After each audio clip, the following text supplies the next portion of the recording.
सबसे पहले तो मैं शुरू करूंगा सर। अ, सर, सबसे बड़ा न्यूज़ जो अभी चल रहा है हाल ही में, जो अमेरिका ने वेनेजुएला पे हमला किया है और वहाँ के राष्ट्रपति निकोलस मादुरो और उनकी पत्नी को हिरासत में लिया है। और इसके साथ ही वहाँ का जो शासन है अभी वहाँ के उपराष्ट्रपति डेल्सी रोड्रिग्स के हाथों में सौंपा गया है। इसके बाद सर, सीरिया में के कुछ क्षेत्रों पर फ्रांस ने हमला किया है सर। इसके अलावा सर, अगर हम बिहार के न्यूज में देखें तो तमिलनाडु के क्षेत्र से जो शिवलिंग बिहार में लाया गया है सर, 33 फीट का, जो बिहार भारत का सबसे बड़ा शिवलिंग स्थापित होगा बिहार में। इसके अलावा सर, एक जो स्थानीय बैंक है उन्होंने अपनी रिपोर्ट दी है कि बिहार का जो सीडी रेशियो है वो लगभग 60% तक इस वित्तीय वर्ष के अंत में हो जाएगा। इसके अलावा सर, भारत से रिलेटेड न्यूज में है कि जो हमारे रक्षा मंत्री राजनाथ सिंह है वो समुद्र प्रताप नामक एक पोत का उद्घाटन करेंगे, जो प्रदूषण नियंत्रण का कार्य करेगी और प्रदूषण की निगरानी भी करेगी। और इसके अलावा सर, बांग्लादेश की टीम ने भारत में जो ICC tournament T20 world cup होने वाले हैं उसको भारत में खेलने से मना कर दिया है, तो शायद आईसीसी इसके शिफ्टिंग पर विचार कर रही है। गुड। और कोई ऐड करेंगे या फिर आ, यस फिर सर। से रिपीट करेंगे? हाँ सोनू बोलिए। Good evening sir. हाँ गुड इवनिंग। सर, हाँ क्या सोनू स्पीक आप सर? बोलिए। Okay sir. सर, बिहार से शुरू करते हैं सर। यहाँ पे 3 बराज निर्माण होने का आदेश पारित हुआ है, जिसमें 2 बागमती रिवर पे और एक गंडक रिवर पे। और दूसरा सर, जीविका का एमओयू साइन हुआ है, जिसमें कि जीविका दीदी को ब्यूटिशियन वाला कोर्स भी कराया जाएगा। नेशनल न्यूज में सर, भारत अभी राइस प्रोडक्शन में नंबर 1 चले गया है, जो 150 मिलियन टन चाइना को सरपास करके अभी प्रथम स्थान हासिल किया। और सर, इंटरनेशनल में हमारे विदेश मंत्री एस जयशंकर जी फ्रांस दौरे पे गए हैं। और एफटीए में, सॉरी सर, ये न्यूज पूरा मालूम नहीं है, रिकॉल नहीं कर पा रहे। Thank you sir. Good evening sir. International sir, एक चीज पूछना था, पूछ सकते हैं क्या?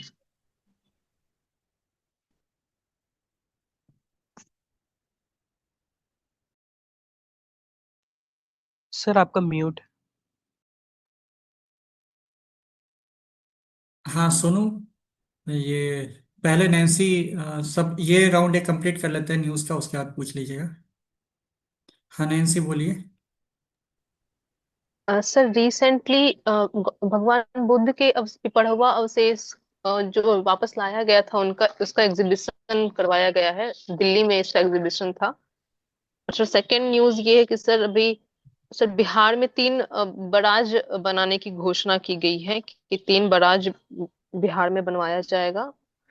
और सर ये एक रिपोर्ट आई है सर कि बिहार में 10 to 15% म्यूल अकाउंट्स बनाए जा रहे हैं।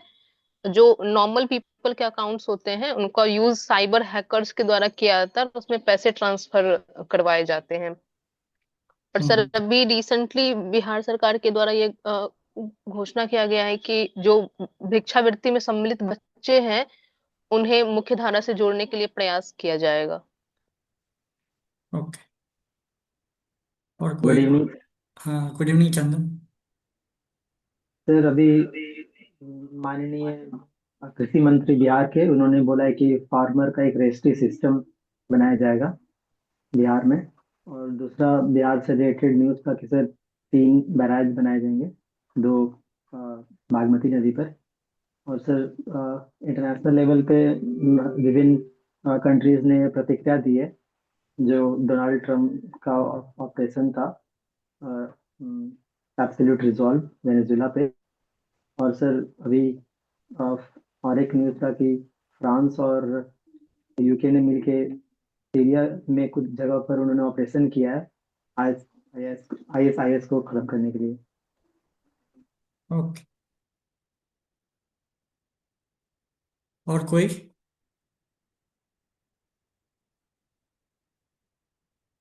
ठीक है, तो फिर अगर ऐड नहीं करना है तो हम लोग फिर क्वेश्चन आंसर पे चलते हैं, ठीक है? क्वेश्चन उस दिन जहाँ पे हम लोग थे, कि बिहार का रेल से पुराना नाता है, ऐसा क्यों बोलते हैं, और रेलवेज बिहार की आर्थिक प्रगति में कैसे योगदान दे रहा है? कोई आंसर करना चाहेंगे?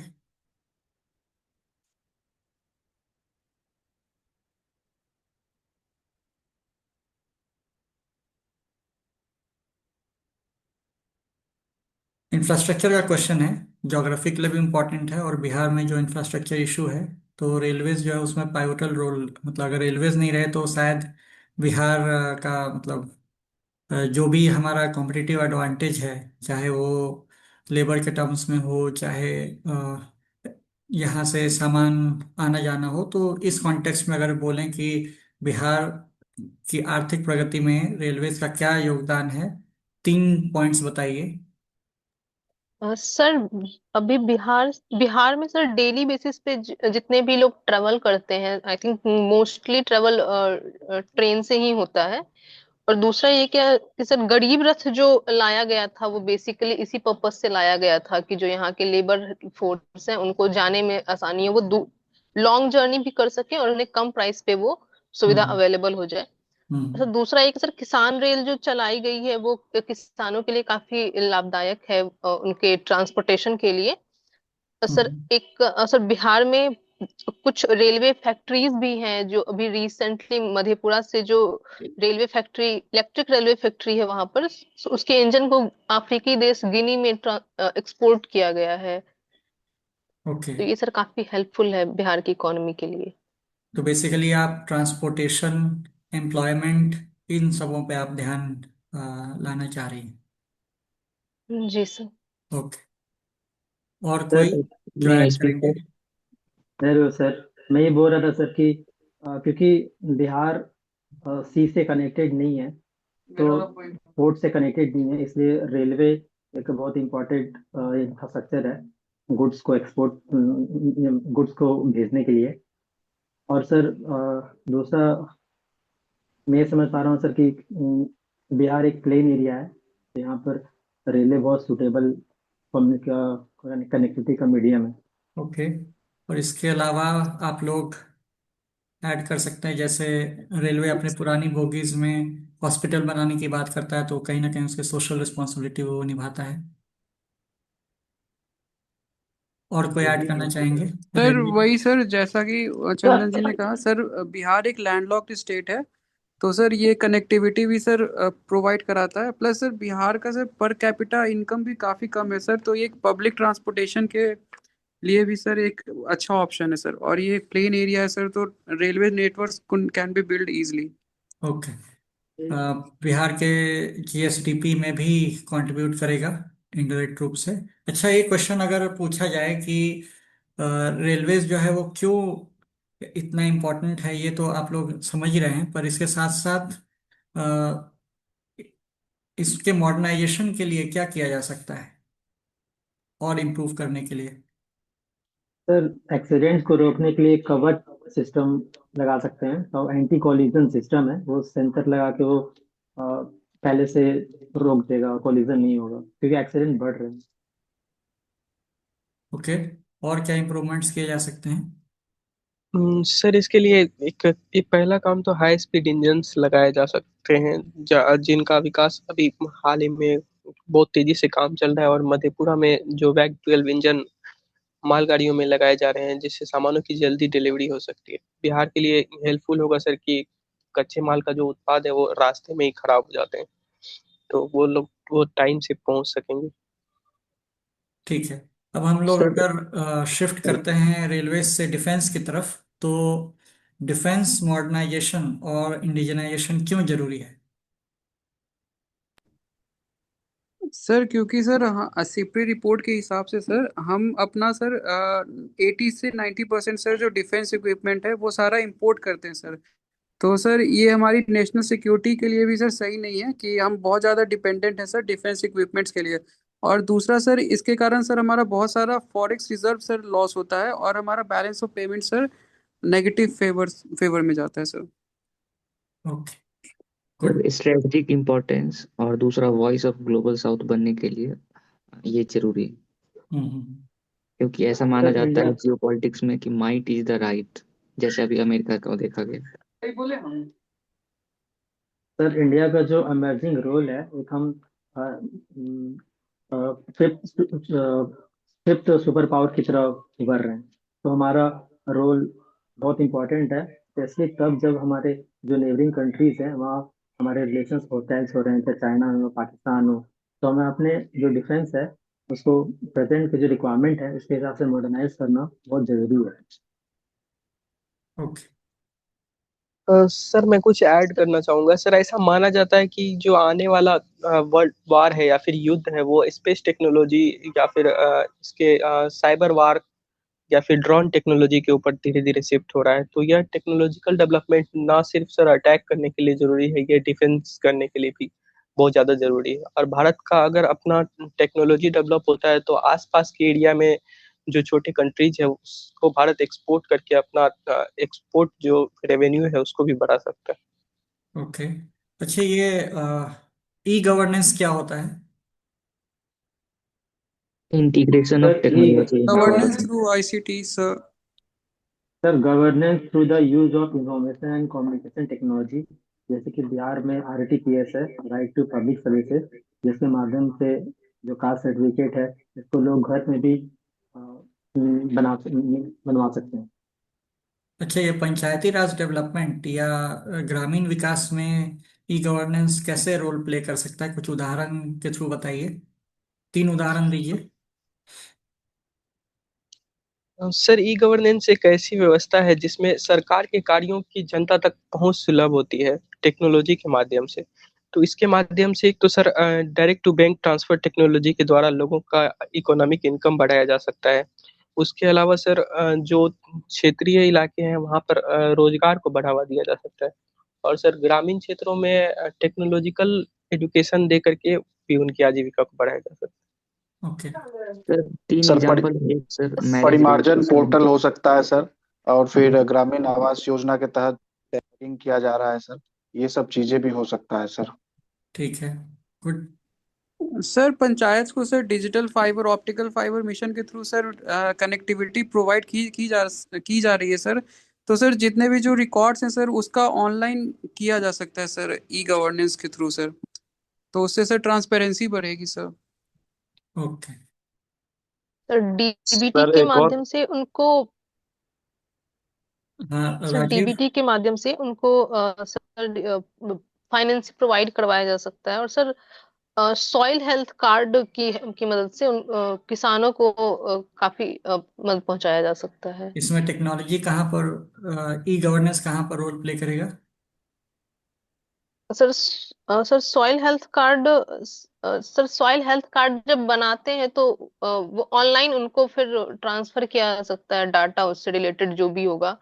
तो उनको पता होगा कि उनके खेत में किन किन चीजों की आवश्यकता है, उससे रिलेटेड फिर वो ठीक है। यूरिया वगैरह यूज कर पाएंगे। सर किसान ड्रोन किस। ड्रोन का यूज करेंगे सर। ओके। सर सर इसमें एक पोर्टल है, ई ग्राम स्वराज, जहाँ हम्म। पर जो प्लानिंग होती है, अकाउंटिंग होती है, वो डिजिटल बिल्कुल। माध्यम से होती है। और एक sir panchayat enterprise suit PES है, जहाँ पर जो ग्राम पंचायत के जितने भी फंक्शंस हैं उसको डिजिटाइज किया जाता है ताकि ट्रांसपेरेंसी और गुड। अकाउंटेबिलिटी रहे। चंदन जो बोल रहे हैं, इस लाइन पे आप लोगों को बोलना है। आईसीटी के जो भी इनिशिएटिव्स, पोर्टल्स होते हैं, एप्स होते हैं, उनके बारे में ज़्यादा डिस्कस करना है। सर एग्रीकल्चर जैसे आप, हाँ। नेक्स्ट। सर सेकंड मेरा पॉइंट एक क्या सुझाव रहेगा? था सर, जैसे हाल फिलहाल में बिहार में न्यूज़ आया है कि आयुष्मान भारत में बिहार OPD रजिस्ट्रेशन में नंबर टॉप पे आया है। तो इससे घर बैठे लोग अस्पताल में OPD कटा के अपने मन मुताबिक अपने स्लॉट के टाइम अपना जाके उपचार करा सकते हैं। दूसरा है सर, जैसे कि हम लोग राशन दुकान देखते हैं सर, पीडीएस शॉप्स होते हैं, उनका हम लोग डिलीवरी ऑनलाइन जो एल्डरली पीपल हैं वो लोग को ऐप के थ्रू घर में मुहैया करा सकते हैं सर, बुकिंग करा के। ठीक है। और कोई ऐड करेंगे? कुछ स्पेसिफिक एग्जांपल्स देंगे आईसीटी पोर्टल्स के, या फिर ICT sir Bihar initiative? Service plus sir. Sir Bihar service plus एक एग्जांपल है जिसमें sir caste certificate, residential certificate, income certificate online हम लोग वो अप्लाई कर सकते हैं सर। ठीक है। एक सर सर बिहार हमारा सरकार के जितने भी विद्यालय है सर, तकरीबन 5,85,000 शिक्षक ई शिक्षा कोर्स पर अपना हाजिरी बनाते हैं और कहीं ना कहीं उसका पेमेंट भी अब उसी से करने का तैयारी किया जा रहा है सर। और सर अभी अभी लेटेस्ट में सर मतलब बच्चों का जो अटेंडेंस बनने वाला है सर, अब वो भी सर टैब के माध्यम से सर, फेस रिकॉग्निशन के माध्यम से सर होने जा रहा है सर। ठीक तो ये मुझे लगता है कि बहुत बड़ी पहल है सर बिहार सरकार की सर। ऑनलाइन ठीक। हाजिरी सर बनेगी एक और बच्चों की भी सर। सर एक और मैं ऐड करूंगा, जैसे जेम पोर्टल है सर, तो उसमें जैसे भी विलेज लेवल पे जो लोकल आर्टिसंस हैं और क्राफ्ट्समैन हैं, वो जेम पोर्टल पे अपने सप्लाईज को मतलब दे सकते हैं गवर्नमेंट ऑफिसेस में, और इनाम पोर्टल के थ्रू अपना एग्रीकल्चर प्रोड्यूस भी बेच सकते हैं सर। गुड। ठीक है, इसमें बस इतना ही ख्याल रखिएगा आंसर करते वक्त कि आईसीटी का एप्लीकेशन जो है वो हर फील्ड में है। अगर तो जो कीवर्ड इंटरव्यूअर यूज करेंगे उस उसके हिसाब से थोड़ा सा आंसर को टेलर की जाए। पहला 2-3 पॉइंट आप उसके हिसाब से, और फिर अगर लगता है कि बोलने की गुंजाइश है या फिर वो 5 पॉइंट बोलने के लिए बोल दिए हैं तो फिर उसके बाद सराउंडिंग पॉइंट्स उसमें डाल दीजिए। जैसे अगर पंचायती राज पूछा जाएगा तो ई ग्राम स्वराज टाइप की चीजें आपको बोलना है। अगर रूरल डेवलपमेंट बोला जाएगा तो उसमें फिर आप एग्रीकल्चर डेवलपमेंट उसके अंदर आ जाएगा, फिर एलाइड सर्विसेज का डेवलपमेंट आ जाएगा, रूरल रोड्स का डेवलपमेंट आ जाएगा। तो इन सब से एसोसिएटेड अगर कोई पोर्टल्स हैं, जैसे हमारा बिहार हमारी सड़क या हमारा गांव हमारा सड़क टाइप जो पोर्टल्स हैं, उनके बारे में आप मेंशन कर सकते हैं। ठीक है, ओके। अब नेक्स्ट पर चलते हैं जी। ये नक्सलिज्म के बारे में, नक्सलिज्म को किस तरीके से देखते हैं? लॉ एंड ऑर्डर प्रॉब्लम की तरह देखना चाहिए इसे, या फिर डेवलपमेंटल प्रॉब्लम के जैसा देखना चाहिए, और क्यों?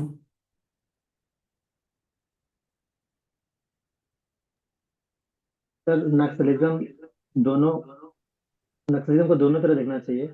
लॉ एंड ऑर्डर एक शॉर्ट टर्म इशू है, लेकिन अगर हम जो डेवलपमेंट डेफिसिट है उसको हम कम कर सकें तो जो लोग अनअवेयर्ड और नक्सलिज्म की तरफ जाते हैं वो उधर ना जाके गवर्नमेंट की तरफ आएंगे और रिसरेंडर कर देंगे, जैसा कि अभी गवर्नमेंट के इनिशिएटिव से देखा जा रहा है। ओके। और कोई नक्सलिज्म का कारण बताएंगे कि क्यों नक्सलवाद के मुख्य कारण क्या है, अगर 3 कारण बताने हो तो?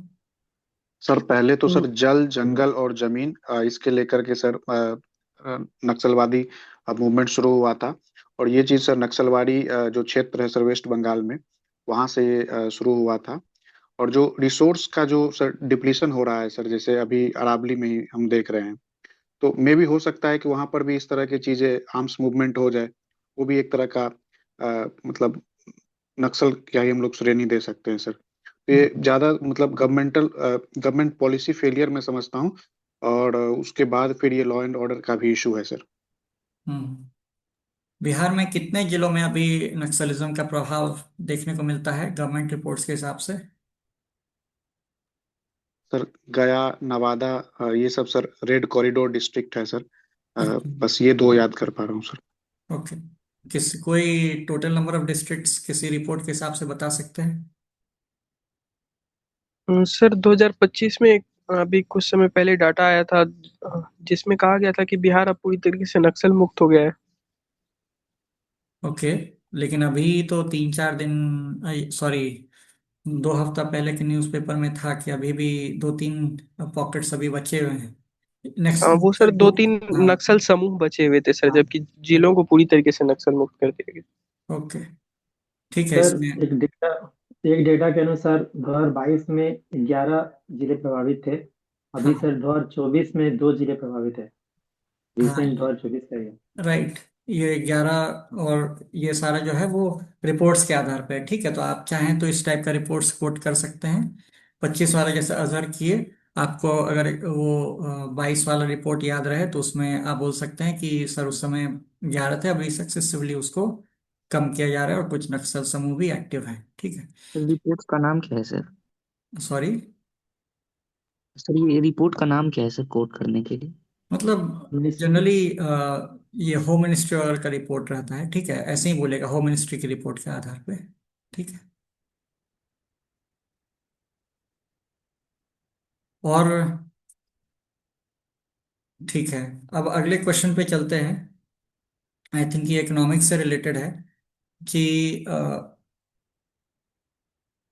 जो ऑस्ट्रेलिया के साथ एफटीए हुआ था उसके भारत को क्या बेनिफिट्स हुए?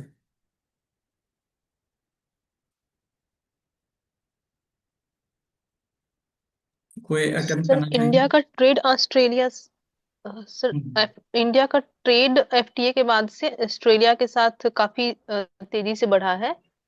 और इसमें सर मेन जो रीजन है सर वो एग्रीकल्चर प्रोडक्ट्स हम एक्सपोर्ट कर पा रहे हैं। इसकी वजह से सर ये ज्यादा। सर सर्विस सेक्टर में वीजा रिलैक्सेशन हुआ है, स्टूडेंट को भी टेम्पोररी वीजा दिया गया है और टेम्पोररी वर्कर के लिए भी ऐसा प्रोविजन बनाया गया है, तो उससे सर हमारे देश में फॉरेक्स रिजर्व में इंक्रीमेंट होगा सर। ओके, ठीक है। नेक्स्ट क्वेश्चन अगर उस पर जाएं, इंडेक्स ऑफ इंडस्ट्रियल प्रोडक्शन क्या होता है? सर ये 8 कोर इंडस्ट्रीज के समूह हैं जिससे कि हम हमारे इकोनॉमी प्रिडिक्शन में मदद मिलते हैं कि हमारी इकोनॉमी ग्रोथ किस दिशा में जा रही है। पूरी इकोनॉमी, या फिर उसमें और स्पेसिफिक की मैन्युफैक्चरिंग किस तरफ जा रहा है या मैन्युफैक्चरिंग। फिर इंडस्ट्रीज किस मैन तरफ जा रही है? Yes sir, secondary sector manufacturing, okay. जो कि अभी काफी कम है, सरकार का लक्ष्य 25% तक 2030 तक ले जाने का। ओके, और कोई बताना चाहेंगे? अच्छा, ये इंडेक्स ऑफ इंडस्ट्रियल प्रोडक्शन जो है वो अगर बढ़ता है तो इससे कंज्यूमर्स या फिर लोगों पे क्या असर पड़ता है? सर इंडेक्स अगर बढ़ रहा है तो इससे एक सकारात्मक संकेत जाता है, जिसके कारण डिमांड और बढ़ता है। तो डिमांड बढ़ता है और प्रोडक्शन बढ़ता है, तो ओवरऑल इकोनॉमी में स्टिमुलस आता है। ओके, और कॉस्ट पे क्या असर पड़ेगा? जो चीज़ें मैन्युफैक्चर हो रही हैं उनके कॉस्ट पे क्या असर पड़ेगा? सर मैं सर मुझे लगता है कि कॉस्ट नीचे आएगा सर, क्योंकि सर प्रोडक्शन बढ़ रहा है, मतलब सर सप्लाई बढ़ रही है, तो सर कॉस्ट को नीचे आना चाहिए। ठीक है, वो बेसिकली डिमांड और सप्लाई का जो उस समय का स्टेटस रहेगा उसके हिसाब से कॉस्ट डिटरमाइन होगा। ठीक है। और नेक्स्ट क्वेश्चन है कि यूथ डेवलपमेंट और स्पोर्ट्स प्रमोशन के लिए बिहार गवर्नमेंट क्या इनिशिएटिव्स ले रही है? सर पहला तो मेडल लाओ नौकरी पाओ इनिशिएटिव है। दूसरा सर, बिहार में अभी इंफ्रास्ट्रक्चर पे फोकस किया जा रहा है, जैसे कि राजगीर में स्पोर्ट्स यूनिवर्सिटी बनाया जा रहा है। तीसरा सर, हम लोग इनिशिएटिव ले रहे हैं, जैसे हमने हॉकी हॉकी एशिया हॉकी का टूर्नामेंट ऑर्गेनाइज किया था, जैसे ज़्यादा से ज़्यादा लोग हॉकी से जुड़े, प्रमोट करने के लिए। हम्म। सर पटना को वर्ल्ड क्लास स्पोर्ट्स कॉम्प्लेक्स बनाने की सरकार का लक्ष्य है। दूसरा सर, स्टेडियम सारे ब्लॉक में पिछले 7 निश्चय में डिसाइड किया गया था। और इंफ्रास्ट्रक्चर डेवलपमेंट में काफी जोर दिया जा रहा है। और सर एक भारत सरकार का कृति प्रोग्राम है जिसके तहत टैलेंट को हंट किया जाता है स्कूल से। ओके। सर एक चीज ऐड करना चाहेंगे कि किसी जिले सर ने एक बहुत पहले सुना था कि खो खो को मतलब गोद लिया है वो जिले ने, पहला। और दूसरा बात है सर कि जो स्कूल लेवल पर सर मसाल नाम का ये एक स्टेट लेवल का टैलेंट हंट चलाया गया था, जिसमें प्रत्येक विद्यालय ब्लॉक लेवल पे, फिर जिला स्तर पे, फिर राज्य स्तर पे ये मतलब कम से कम इसमें 10 से 12 विधा में इसमें खेलेंगे और फिर स्टेट लेवल को रिप्रेजेंट करेंगे सर। ये था। और फिर जो जमीनी स्तर पे सर इस पे काम किया जा रहा है सर, जैसे बास्केटबॉल स्कूल में ग्राउंड बनाना सर, और भी तरह के मतलब ये सब इनिशिएट लिए जा रहे हैं सर, ये इंफ्रास्ट्रक्चर डेवलप किए जा रहे हैं सर विद्यालय स्तर पे सर। ओके, जिस तरीके से उड़ीसा हॉकी को अडॉप्ट किया है उसी तरीके से बिहार भी बॉल बैडमिंटन वर्ल्ड चैंपियनशिप करवाने वाला है और अपनी टीम को भी सपोर्ट करेगा, तो इसके क्या फायदे होंगे?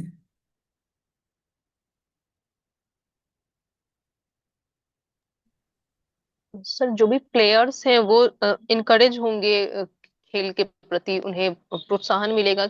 और और भी बच्चे जो खेल के प्रति रुझान रखते हैं उनमें वो प्रेरित होंगे उससे। और दूसरा सर, ये अगर टूर्नामेंट का आयोजन बिहार में करवाया जाता है तो बिहार का एक छवि बिहार की एक अच्छी होगी, तो उससे इन्वेस्टमेंट इंक्रीज हो सकता है बिहार में।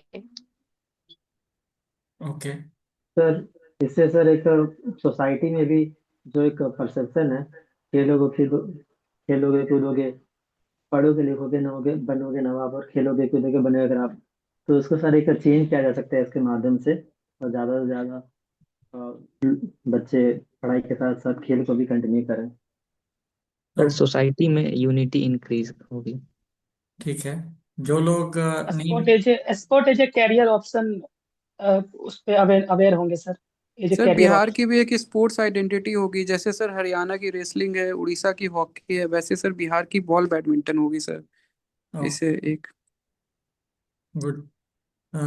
नेक्स्ट, जो लोग अभी तक नहीं बोले वो लोग थोड़ा ट्राई कीजिए। अगर थोड़ा सा, जो लोग अभी बोल रहे हैं वो लोग थोड़ा देर पॉज लेंगे, अगर कोई नहीं रिप्लाई करेंगे तब फिर आप लोग बोलिएगा, ठीक है।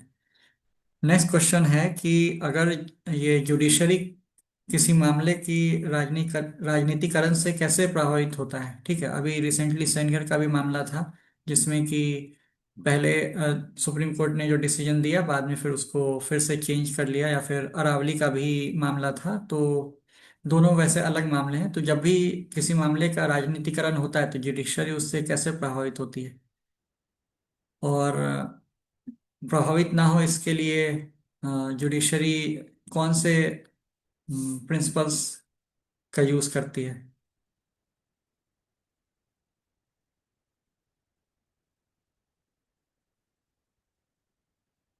कोई बोलना चाहेंगे जो पहले से नहीं बोल सर रहे थे। पॉलिटिकल पॉलिटिकल प्रेशर अगर जुडिशरी पे होता है तो सर उसके बहुत सारे प्रभाव पड़ेंगे, जैसे सर उनका अपॉइंटमेंट, उनका ट्रांसफर और प्रमोशन में ये सब दिक्कत होती है, और साथ में सर जस्टिस में डिले हो जाती है। जैसे कोई कोई भी केस को सुनने के लिए उसका समय निर्धारित नहीं होता है सर, जिससे वजह से justice delay, ED justice denied वाली स्थिति हो जाती है। और सर ये सर अभी सर इतना ही मुझे पता है सर। ओके, और कोई जुडिशरी में क्या इश्यूज हैं। सर जुडिशियरी में जो उच्च उच्च जुडिशरी क्या न्यायालय। इश्यूज फेस करती है। हाँ, बोलिए।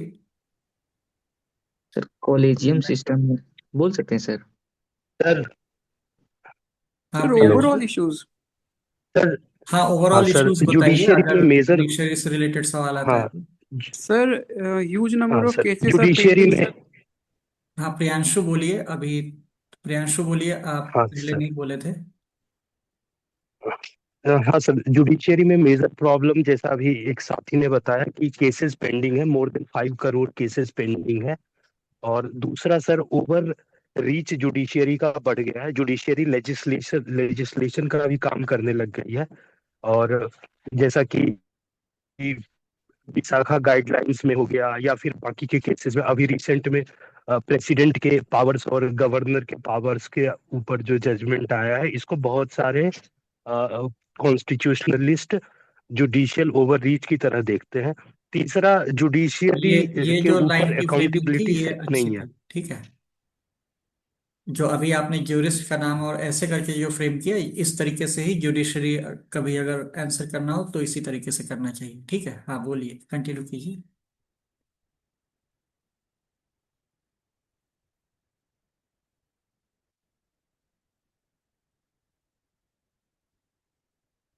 कोई ऐड कीजिए, मतलब जुडिशरी के इश्यूज क्या हैं। ट्रांसपेरेंसी इन कॉलेजियम सिस्टम, वो कमी है उसमें। और दूसरा वुमेन रिप्रेजेंटेशन काफी कम है। ओके। तीसरा तो ये सर मैन पावर की भी कमी देखी गई है, जैसे पटना हाई कोर्ट में 53 सैंक्शनड स्ट्रेंथ है, बट 40% के आसपास खाली ही रहती है ऑलवेज। अच्छा। सर जजों को राज्यसभा में नियुक्त कर दिया जाता है, और सॉरी, मनोनीत किया जाता है, राज्यपाल बना दिया जाता है, और तरह के राजनीतिक भागीदारी उनको रिटायरमेंट के बाद सुनिश्चित की जाती है। ये भी एक। इसको बोलने का तरीका थोड़ा अलग रखना चाहिए, ठीक है। ऐसा एक्सपर्ट्स या फिर पॉलिटिकल कमेंटेटर्स ऐसा कहते हैं कि, ठीक है, इस तरीके से, ठीक है। सर एक परसिस्टेंट इशू जुडिशरी में ये भी है सर कि जुडिशरी में जो कॉलेजियम सिस्टम है उसमें सर नेपोटिज्म बहुत है। एक ही ब्लड लाइन से काफी सारे सीजेआई और जस्टिसेस आते हैं सर, तो इसका एक इशू है सर। ठीक है। इन सब में भी आप बोलिएगा कि सर हिस्ट्री देखा जाए तो, या फिर कुछ रिपोर्ट्स के आधार पे। ठीक है। और सर इंफ्रास्ट्रक्चर डेफिसिट है सर। और सर जैसा कि सर एनवी रमन्ना ने सजेस्ट भी किया था sir, national judicial infrastructure authority authority बनाने के लिए सर, तो इंफ्रास्ट्रक्चर पे काम होना चाहिए सर।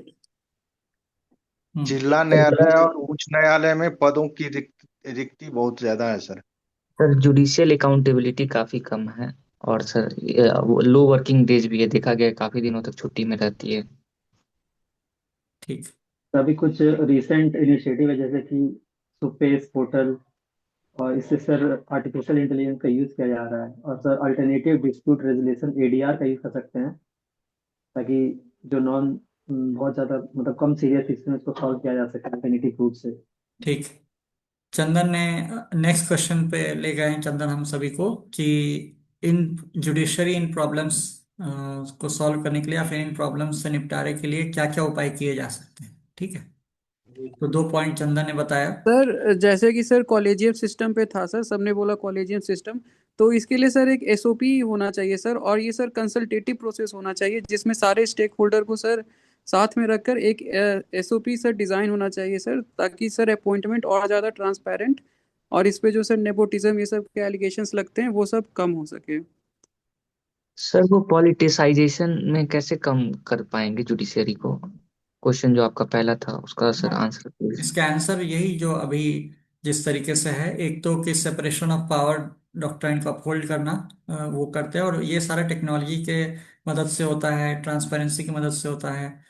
अगर वो जब इन कैमरा प्रोसीडिंग्स करते हैं तो उससे भी वो मेक श्योर करते हैं कि उन पे प्रेशर कम रहे, उन पे कोई एलिगेशन नहीं लगाए कि आप बायस्ड हैं। ठीक है। उसके सर बाद एक दूसरा है कि जजेस के पास एक ऑप्शन रहता है कि वो कोर्ट से अपने आप को रिक्यूज कर सकते हैं। तो ये सारा तरीका रहता है जिससे कि वो पॉलिटिकल प्रेशर को हैंडल करते हैं। सर एक और है सर, 2018 में आया था विटनेस प्रोटेक्शन स्कीम। तो ये जो आपने कुलदीप सेंगर केस का जिक्र किया था, तो विटनेस का प्रोटेक्शन बहुत इंपॉर्टेंट है, तभी केस आगे बढ़ पाएगा पॉलिटिशियन में तो। ओके। सर जैसे सर किसी ने कहा था विशाखा गाइडलाइंस को कहा था सर जुडिशियल ओवररीच में कहा था सर, तो सर आई डिसएग्री सर। वो तो सर ओवररीच नहीं था सर, उसके कारण ही तो सर पॉश एक्ट आया, prevention of sexual harassment at work place. तो ये वो सर तो इसको सर नहीं sir digital sir activism this is कहते एन हैं sir sir. Activism. Sir sir sir overreach का एग्जांपल सर ये हो सकता है कि सर अभी जो स्ट्रे सर डॉग्स को सर जुडिशियल वो सुप्रीम जो कोर्ट ने। एक्सक्यूज मी, वो मैंने जुडिशियल ओवर रीच सिर्फ वो नहीं है, मतलब वो लेजिस्लेचर का काम था। लेजिस्लेचर के काम को उसने किया, वो जुडिशियल एक्टिविज्म है। जुडिशियल ओवर रीच है, ये डिबेट है। ये इसको कोई आपका मत कुछ और हो सकता है, किसी और का मत कुछ और हो सकता है, लेकिन ये काम लेजिस्लेशन का है। तो जुडिशियरी का काम लेजिस्लेट करना नहीं है। अगर जुडिशियरी ये कह के लेजिस्लेट कर रही है कि लेजिस्लेटर अपना काम नहीं कर रहे हैं, तो फिर तो लेजिस्लेटर भी ये कहेगा कि 5.5 करोड़ केस पेंडिंग है, जुडिशियरी अपना काम नहीं कर रहा है, तो उनके हिस्से का काम हम कर देते हैं। तो ये एक डिबेट है। तो और मतलब कि ये मेरा सिर्फ थॉट नहीं है, ये बहुत सारे कॉन्स्टिट्यूशनलिस्ट और बहुत सारे जूरिस्ट का थॉट है, तो उनके बिहाफ पे मैंने ये बोला। Okay sir, okay. पर मीन टू पर डिमीन सर यू सर, मैं बस बोल रहा था कि सर जैसे सर स्ट्रे डॉग्स का अभी जो जजमेंट आया है सर, क्या हम उसे सर जुडिशियल ओवररीच बोल सकते हैं? क्योंकि सर वहां पे सर ये तो एनिमल वेलफेयर बोर्ड का काम होता है, जो कि सुप्रीम कोर्ट ने अपने ऊपर सर वो भी सुओ मोटो ले लिया सर।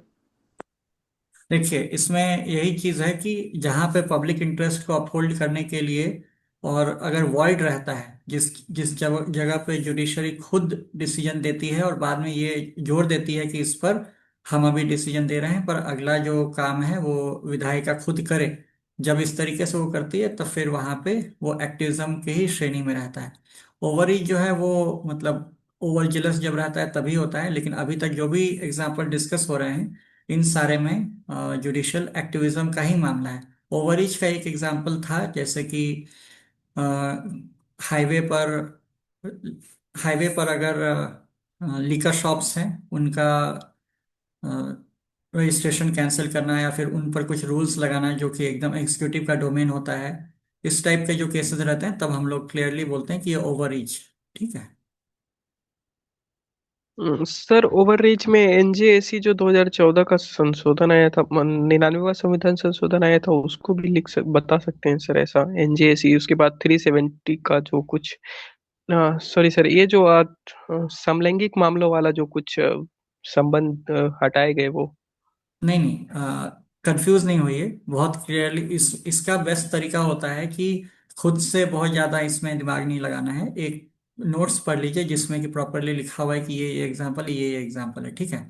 जिसमें क्लियरली रहता है कि जो हाईवे पर नियम बनाना कि कितने दूरी पर शराब की दुकान हो सकते हैं, या फिर ये दिल्ली में अगर रजिस्ट्रेशन कैंसिल कर देना, ये बोलना कि आप कोई भी नए कार्स जो है वो रजिस्टर नहीं होंगे, तो ये सब जो है वो ओवर रीच की कैटेगरी में अभी डाला जाता है। ठीक है। जो कि प्रॉपरली पूरा एग्जीक्यूटिव जो कैपेबल है ये काम करने के लिए। ठीक है। Thank you sir. Okay sir welcome. इसमें hello sir. Hello sir sir. इसमें चार, जो जुडिशल ओवररीच है इसमें चार एन है। एक तो सर एनजेएसी वाला 99th अमेंडमेंट, और एक नीट वाला जजमेंट, और एक सर एनएचएआई वाला आपने जो बोला, और नेशनल एंथम वाला। ओके ठीक है। नेशनल एंथम वाला भी बीच में बहुत डिबेट में था। ठीक। फिर अब हम लोग अगर नेक्स्ट पे चलें, ट्राइबल डेवलपमेंट के लिए क्या क्या मेजर्स लिए गए हैं। सर सर अभी पहला तो सर ये कुछ एरियाज को सर 5th शेड्यूल और 6th शेड्यूल में सर उसको डिक्लेयर किया गया है सर। और फिर सर उस उनके एजुकेशन के लिए सर एकलव्य स्कूल्स लाए गए हैं सर। और सर ये मॉफ ट्राइफेड का गठन किया गया है सर। जैसे एमएसपी दिया जाता है सर, वो एमएसपीज देती है। और सर पेसा एक्ट लाया गया है सर। सर और भी मतलब ऐसे ही काफी सारे सर स्कीम्स हैं सर ट्राइबल्स के लिए। सर पीवीटीजीज को प्रधानमंत्री सर जन अनाउंस किया गया है। ओके। और कोई ऐड करेंगे। पीएम जनमन सर। ठीक है। बजट में कोई स्कीम। स- सबसे मेजर चीज सर रिजर्वेशन का बेनिफिट दिया गया है, वो मिस कर गए थे ओके ट्राइबल्स के बेनिफिट। ठीक है। सर अभी सर जैसे कि एमएसपी होता है, तो एमएसपी इनको भी यहाँ दिया जा रहा है फॉरेस्ट प्रोड्यूस पे। और जैसे कि जनधन योजना होता है, उसी तरह से वनधन योजना भी है। और सर एक अभी रिसेंटली जो चल रहा था धरती आबा जनजातीय ग्राम उत्कर्ष अभियान, तो रूरल में भी फोकस। ठीक। कभी अगर बहुत कॉम्प्रिहेंसिव ओपन एंडेड क्वेश्चन अगर पूछा जाए तो उस पर आप चाहें तो कोशिश कर सकते हैं इस टाइप से स्ट्रक्चर करने के लिए कि सर ट्राइबल्स डेवलपमेंट के लिए हम लोग कॉन्स्टिट्यूशनल प्रोटेक्शन दिया गया है, उसके साथ साथ लीगल इनिशिएट मेजर्स भी लिए गए हैं, और साथ साथ डेवलपमेंटल मेजर्स भी हैं। तो कॉन्स्टिट्यूशनल में फिर आप वहाँ पे जो भी उनके संबंधित आर्टिकल्स हैं, या फिर राइट टू इक्वालिटी हो गया, या फिर रिजर्वेशन हो गया, इन सब का आपको हाईलाइट कर देंगे। फिर 5th schedule, 6th schedule area, ये सब कॉन्स्टिट्यूशनल प्रोटेक्शन है। उसके अलावा लेजिस्लेटिव मेजर्स में SC ST एट्रॉसिटीज एक्ट, ये सब टाइप की चीज़ें आप मेंशन करेंगे। 1991। हाँ, और फिर गवर्नमेंट स्कीम्स के अंदर में जब आप आएंगे तो ये जनमन जो हुआ, या फिर धरती आबा स्कीम हुआ, या फिर और भी जितने उनके लिए स्कॉलरशिप्स हैं, या फिर उनके लिए स्कूल्स हैं, एकलव्य मॉडल रेसिडेंशियल स्कूल्स है, ये सब का आप मेंशन कर सकते हैं। ठीक है। सर रिसेंट में अभी झारखंड ने पेशा को इम्प्लीमेंट कर दिया है। बहुत बहुत अच्छा। ये 5th शेड्यूल एरिया, ये भी क्वेश्चन आई थिंक पूछा हुआ है, आगे आएगा। अच्छा, ये पेशा क्या होता है। बता सर ये सकते हैं। Sir panchayat panchayat extension to extension in scheduled schedule area areas. है, जो नहीं, हाँ ठीक है। 1996 के एक्ट के तहत आया है, जो आदिवासी ग्रामीण क्षेत्र हैं उनमें पंचायत का अधिकार को विस्तार किया जाएगा, पंचायतों का विस्तार किया जाएगा और स्थानीय लोगों को इसमें भूमिका दी जाएगी। अच्छा, जी ये जो शेड्यूल एरियाज नहीं होते हैं वहां पे पेशा क्यों नहीं होता है, वहां पे कौन सा एक्ट है। सर वहाँ पे सर 73rd और जो हमारा 70। संविधानिक जो संविधान संशोधन के तहत 73वां संविधान संशोधन के तहत जो पंचायत राज का गठन किया गया है वो अधिकार वहाँ दिए जाते हैं। वो है, और हर स्टेट का अपना खुद का पंचायती राज एक्ट है, जैसे बिहार का 2006 का। जैसे सर बिहार का 2006 वाला, जी सर। ठीक है। तो यही डिफरेंस है, तो इसीलिए आप लोग शेड्यूल्ड एरियाज का ये स्टेट्स थोड़ा एक बार ध्यान में रखिएगा, मतलब पॉलिटी वगैरह में कभी कभी इंपॉर्टेंट हो जाता है या फिर। और ठीक है, आई थिंक अब हम लोग मॉक इंटरव्यू की तरफ बढ़ेंगे। 1 मिनट है, तो निवेदिता प्रेजेंट है क्या? बाकी लोग भी, आप लोग स्टे कर सकते हैं क्वेश्चंस सुनने के लिए। और अगर एक और था क्वेश्चन कि क्या आप लोग में से कोई करंट अफेयर्स वगैरह, जैसे कि मान लीजिए 15 मिनट का स्लॉट दिया गया है एक को, तो मैं सवाल अगर पूछ रहा हूँ उसके बाद क्या मैं लास्ट के कुछ मिनट, 1-2 मिनट ओपन करूँ आप लोगों के लिए कि आप करंट अफेयर्स या फिर उनसे कुछ सवाल पूछना चाहें, तो ये आप कर सकते हैं। क्योंकि मैंने पाया है कि कुछ स्टूडेंट्स को क्वेश्चन पूछना बहुत बेनिफिट करता है उनके खुद के मतलब इंटरव्यू परफॉर्मेंस में। तो आप लोग राय दीजिए जैसा, या फिर मैं पूरा टाइम कंटिन्यू कर सकता हूँ, जैसा आप बोलिएगा। क्या आप लोग क्वेश्चन पूछने में एंगेज करना चाहते हैं, या फिर आज आज मैं ही पूछूं? कर सकते हैं सर एंगेज। जी सर, कर सकते हैं। ओके, ठीक है। तो मैं लास्ट में थोड़ा सा जब समय बचेगा तो मैं एक बार ओपन कर दूंगा, ठीक है। और जो फीडबैक वगैरह रहेगा वो हम लोग मतलब जब चारों मॉक इंटरव्यूज हो जाएंगे उसके बाद हम लोग कर लेंगे, ठीक है। सर ये रिकॉर्डेड वीडियो कहाँ देख सकते हैं सर? अभी तक तो इसको अपलोड करना शुरू नहीं किया हूँ, ठीक है। तो एक बार मैं थोड़ा सा देख लेता हूँ यूट्यूब पे अपलोड करने का, वो सिस्टम बना देता हूँ, तो फिर इन सबको डाल दूंगा, ठीक है। सर मैं पहले ही बताना चाहती हूँ, मेरा अभी तक साड़ी बन के तैयार नहीं हुआ है तो। कोई दिक्कत नहीं है, वो फॉर्मल अटायर का मतलब था कि आप कैमरा ऑन कर सके, और दूसरी बात है कि आपको ये फील आए कि आप मॉक देने के लिए आज आपको, मतलब तो उससे एक डिफॉल्ट एक प्रेशर बिल्ड होता है जब आप प्रॉपर ड्रेस करते हैं कोई भी, तो वो इनडायरेक्ट आपको एक प्रेशर फीलिंग दिलाता है, ठीक है। तो ये उस ओके। पर्पस के लिए था। ओके। ठीक है। तो हम लोग शुरू करते हैं। निवेदिता, ये आज मतलब वेलकम आपका। और ये जो इंटरव्यू है ये व्यक्तित्व का नहीं, मतलब ज्ञान का नहीं, व्यक्तित्व का परीक्षण है। ज्ञान का परीक्षण आप देकर आ चुकी हैं, और जहाँ पे भी आपको लगे कि आपको सवाल नहीं आता है वहाँ पे आप सॉरी बोल सकते हैं, ठीक है। तो आप बिना अपना नाम बताए हुए अपने आप को इंट्रोड्यूस कीजिए। सर मैंने अपना ग्रेजुएशन केमिस्ट्री से 2019 में कंप्लीट किया है। फिर उसके बाद सर मैं 2 इयर्स जो है क्लास 6 to 8 के स्टैंडर्ड के बच्चों को लोकल कोचिंग में पढ़ाती थी। और इसके अलावा सर मेरा हॉबी है डायरी राइटिंग एंड टीचिंग। बस इतना ही। ओके। आप किस साल ग्रेजुएशन की हैं? सर 2019। ओके, अभी तक क्या कर रही हैं? सर 19 में ग्रेजुएशन होने के बाद फिर 2020 में कोविड आ गया और मेरे कुछ पर्सनल लॉसेस हो गए। उसके बाद फिर मैं पढ़ाना स्टार्ट की सर बच्चों को। ओके। अभी मैं कोचिंग में ही पढ़ाती हूँ 6 to 8 स्टैंडर्ड के बच्चों को। ओके, क्या सब्जेक्ट पढ़ाती हैं? साइंस। साइंस तीनों? फिजिक्स उसमें मतलब सब कुछ ही आ जाता है आपका, क्योंकि 6 to 8 हाँ, तक सारा कॉमन रहता है। कॉमन है जी सर। Okay okay. आपका ऑप्शनल क्या है? सर मेरा ऑप्शनल जियोग्राफी है। ओके। और केमिस्ट्री में आपने ऑनर्स किया है? जी सर। ओके, ठीक। तो अभी वेनिजुला का इशू बहुत चल रहा है, तो आप वेनिजुला के नॉर्थ साउथ ईस्ट वेस्ट में क्या है बता सकती हैं? Yes sir. सर वेनेजुएला के नॉर्थ में सर अटलांटिक सी है। और इसके बाद लेक माराकाइबो भी एक है, मतलब बे ऑफ माराकाइबो, मतलब माराकाइबो एक पोर्ट सिटी है। फिर इसके बाद साउथ में सर ब्राजील है। और इसके बाद सर ईस्ट में है बोलीविया। और सर वेस्ट में वेस्ट में सर याद नहीं आ पा रही है मुझे। ओके। ये कौन से करंट्स हैं, ओशन करंट्स, जो कि वेनेजुला के वेदर को प्रभावित करते हैं? वेनेजुएला के वेदर को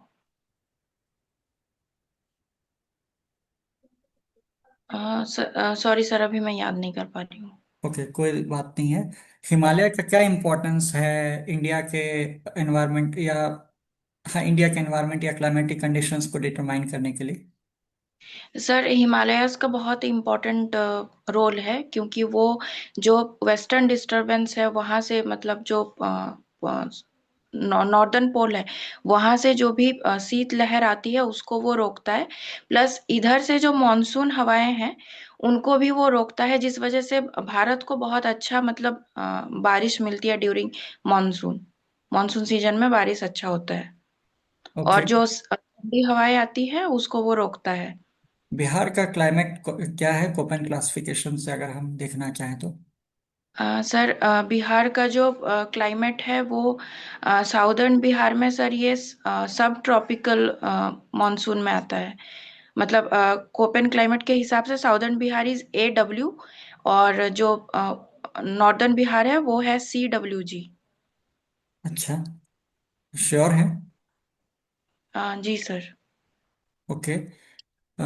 ये बिहार बिहार के जो भी सराउंडिंग है, ठीक है, तो नेपाल नेपाल से कितने डिस्ट्रिक्ट्स सीमा साझा करते हैं बिहार के? Sir 7 districts. ओके।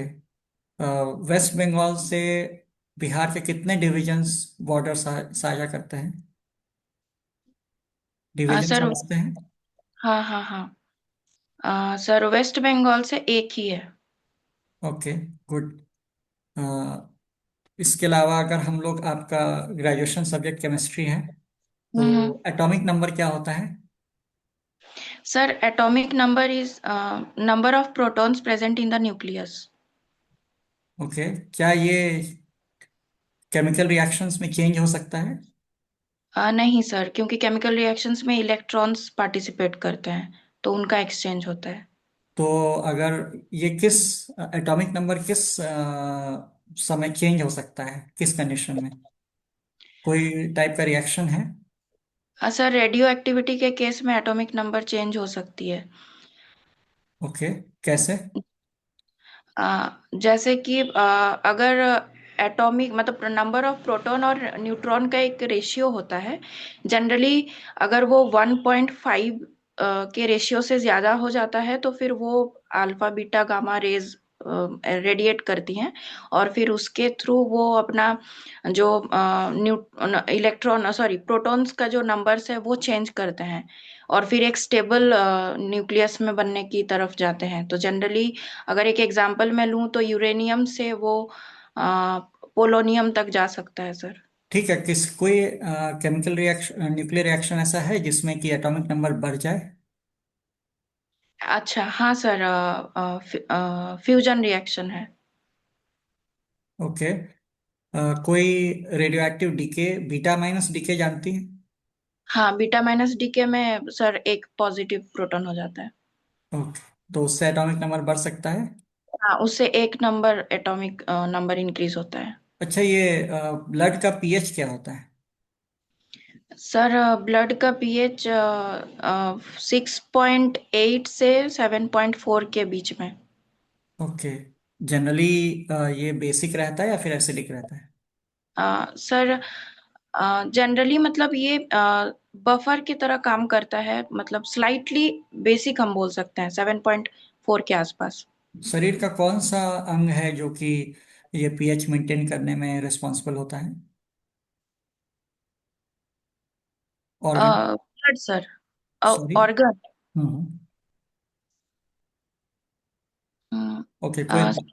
अभी याद नहीं आ रही है सर। ओके, देख। ठीक है। अगर पीएच वैल्यू जो है वो 7 से 5 हो जाए, तो हम्म। एसिडिटी इंक्रीज हुई या डिक्रीज हुई? एसिडिटी इंक्रीज हुई सर। कितना गुना हाइड्रोजन आयन कॉन्सेंट्रेशन बढ़ गया? Sir 100 times. ओके, ठीक है। आपका हॉबी है टीचिंग? और जी, और क्या है डायरी आपको? Diary writing. Diary writing, okay. जी डायरी राइटिंग में आप मतलब क्या लिखती हैं? लास्ट टाइम कब आपने लिखा था? सर, जनरली जब मतलब सोने से पहले मैं कुछ लिखती हूँ। मोस्टली मैंने दिन भर क्या किया और क्या करना बाकी रह गया, ये चीजों का एक मतलब रिकॉर्ड होता है वो। ओके। जी अपने अपने वीकनेस भी लिखती हैं क्या डायरी में? हाँ सर, वीकनेसेस भी लिखती हूँ मैं। अच्छा, लास्ट वीकनेस क्या लिखा था आपने? सर, लास्ट वीकनेस था इमोशनल, मतलब इमोशनल हो जाती हूँ कभी कभी मैं, तो ये मेरा लास्ट वीकनेस था जो मैंने लिखा था, नोट किया था। तो आपके लिए डायरी राइटिंग जो है वो सेल्फ इम्प्रूवमेंट का टूल है या फिर इमोशनल आउटलेट का एक जरिया है? सर, ये मिक्सचर ऑफ बोथ है। कभी कभी कुछ चीज खराब लगती है तो वो भी मैं लिखती हूँ, और कभी कभी अगर जो मेरा रिकॉर्ड है वो मैं मेंटेन कर पा रही हूँ कि नहीं, कितना अचीव करना बाकी है, ये सब चीज भी वो मुझे सेल्फ रेगुलेशन में भी हेल्प करती है, डायरी राइटिंग। ओके। आपके जी पोस्ट प्रेफरेंस क्या है? सर, फर्स्ट है बिहार एडमिनिस्ट्रेटिव सर्विस, फिर सेकंड है बिहार एजुकेशन सर्विस, फिर थर्ड है सर बिहार पुलिस सर्विस, फिर फोर्थ है सर बिहार फाइनेंस सर्विस, और फिफ्थ है सर बिहार रजिस्ट्रेशन सर्विस। क्यों आप आना चाहती हैं बिहार एडमिनिस्ट्रेटिव सर्विसेज में? सर, क्योंकि फर्स्ट रीजन तो ये है कि सर मैं मुझे लगता है कि मैं अपने complete potential use Bihar administrative में सर्विसेज में ज़्यादा कर पाऊंगी, क्योंकि ये मुझे एक वाइडर रेंज देगा, जो कि जो इम्प्लीमेंटेशन गैप्स है उसको इम्प्लीमेंट करने में, मतलब एनफोर्समेंट ऑफ लॉज में, फिर इसके बाद सर हो गया लॉ एंड ऑर्डर मेंटेनेंस में। और सर, सेकंड रीजन ये है कि सर इसमें एक जॉब सिक्योरिटी है, स्टेबिलिटी है। थर्ड रीजन ये है कि पर्सनल ग्रोथ भी है इसमें, चैलेंजेस भी फेसेस करने हैं, और इसमें सर प्रमोशन का स्ट्रक्चर भी अच्छा है। तो ओवरऑल मेरे हिसाब से ये अच्छा कैरियर है, ओके। और अलोंग विद पब्लिक सर्विस, मतलब इंटेंट के साथ। ओके। अगर मैं आपसे आप ज्योग्राफी के भी स्टूडेंट हैं, अगर आपको दो चीज़ों में चुनना रहे कि आपको, इसे ध्यान से सुनिएगा और फिर चुनिएगा एक, कि आपको मार्केट के लिए कोई सामान प्रोड्यूस करना है, आप ये हम्म। काम करेंगी या फिर आप पहले प्रोडक्ट बनाएंगी उसके बाद आप उसके लिए मार्केट खोजेंगी?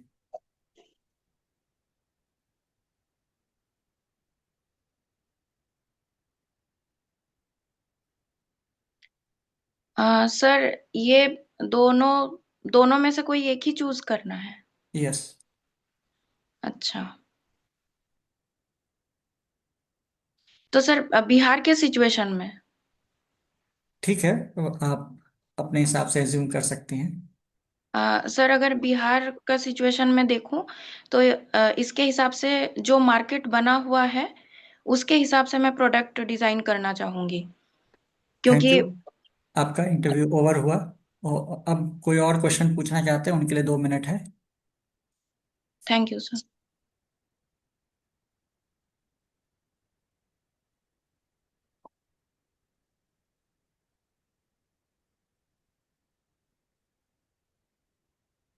कोई क्वेश्चन पूछना चाहते हैं करंट अफेयर्स से या फिर इनके हॉबी से? या इनका ऑप्शनल ज्योग्राफी है और इनका ये ग्रेजुएशन केमिस्ट्री में है। आप हेलो। ध्यान हेलो। से पूछिए। हाँ, आप महिला रोजगार योजना को कैसे देखते हैं? ये घूस है या फिर ये इम्पावर कर रहा सर, घूस तो बिल्कुल नहीं है, इसको हम घूस नहीं बोल सकते हैं।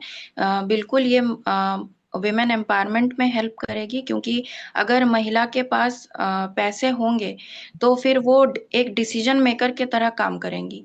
मतलब उनका पैसा वो कहाँ खर्च करेंगी, उससे वो उद्यम स्टार्ट करना चाहती हैं, या फिर अपने हेल्थ के लिए वो कुछ चीज खरीदना चाहती हैं, ये उनका डिसीजन मेकिंग जो पावर है, ये अथॉरिटी उनका बढ़ाएगा। तो ऑब्वियसली सर, पर ये महिला। चुनाव के समय, चुनाव के दौरान पैसा बांटना, आपको नहीं लगता है ये इलेक्शन स्पिरिट जो है, फ्री एंड फेयर इलेक्शन, इसके खिलाफ है?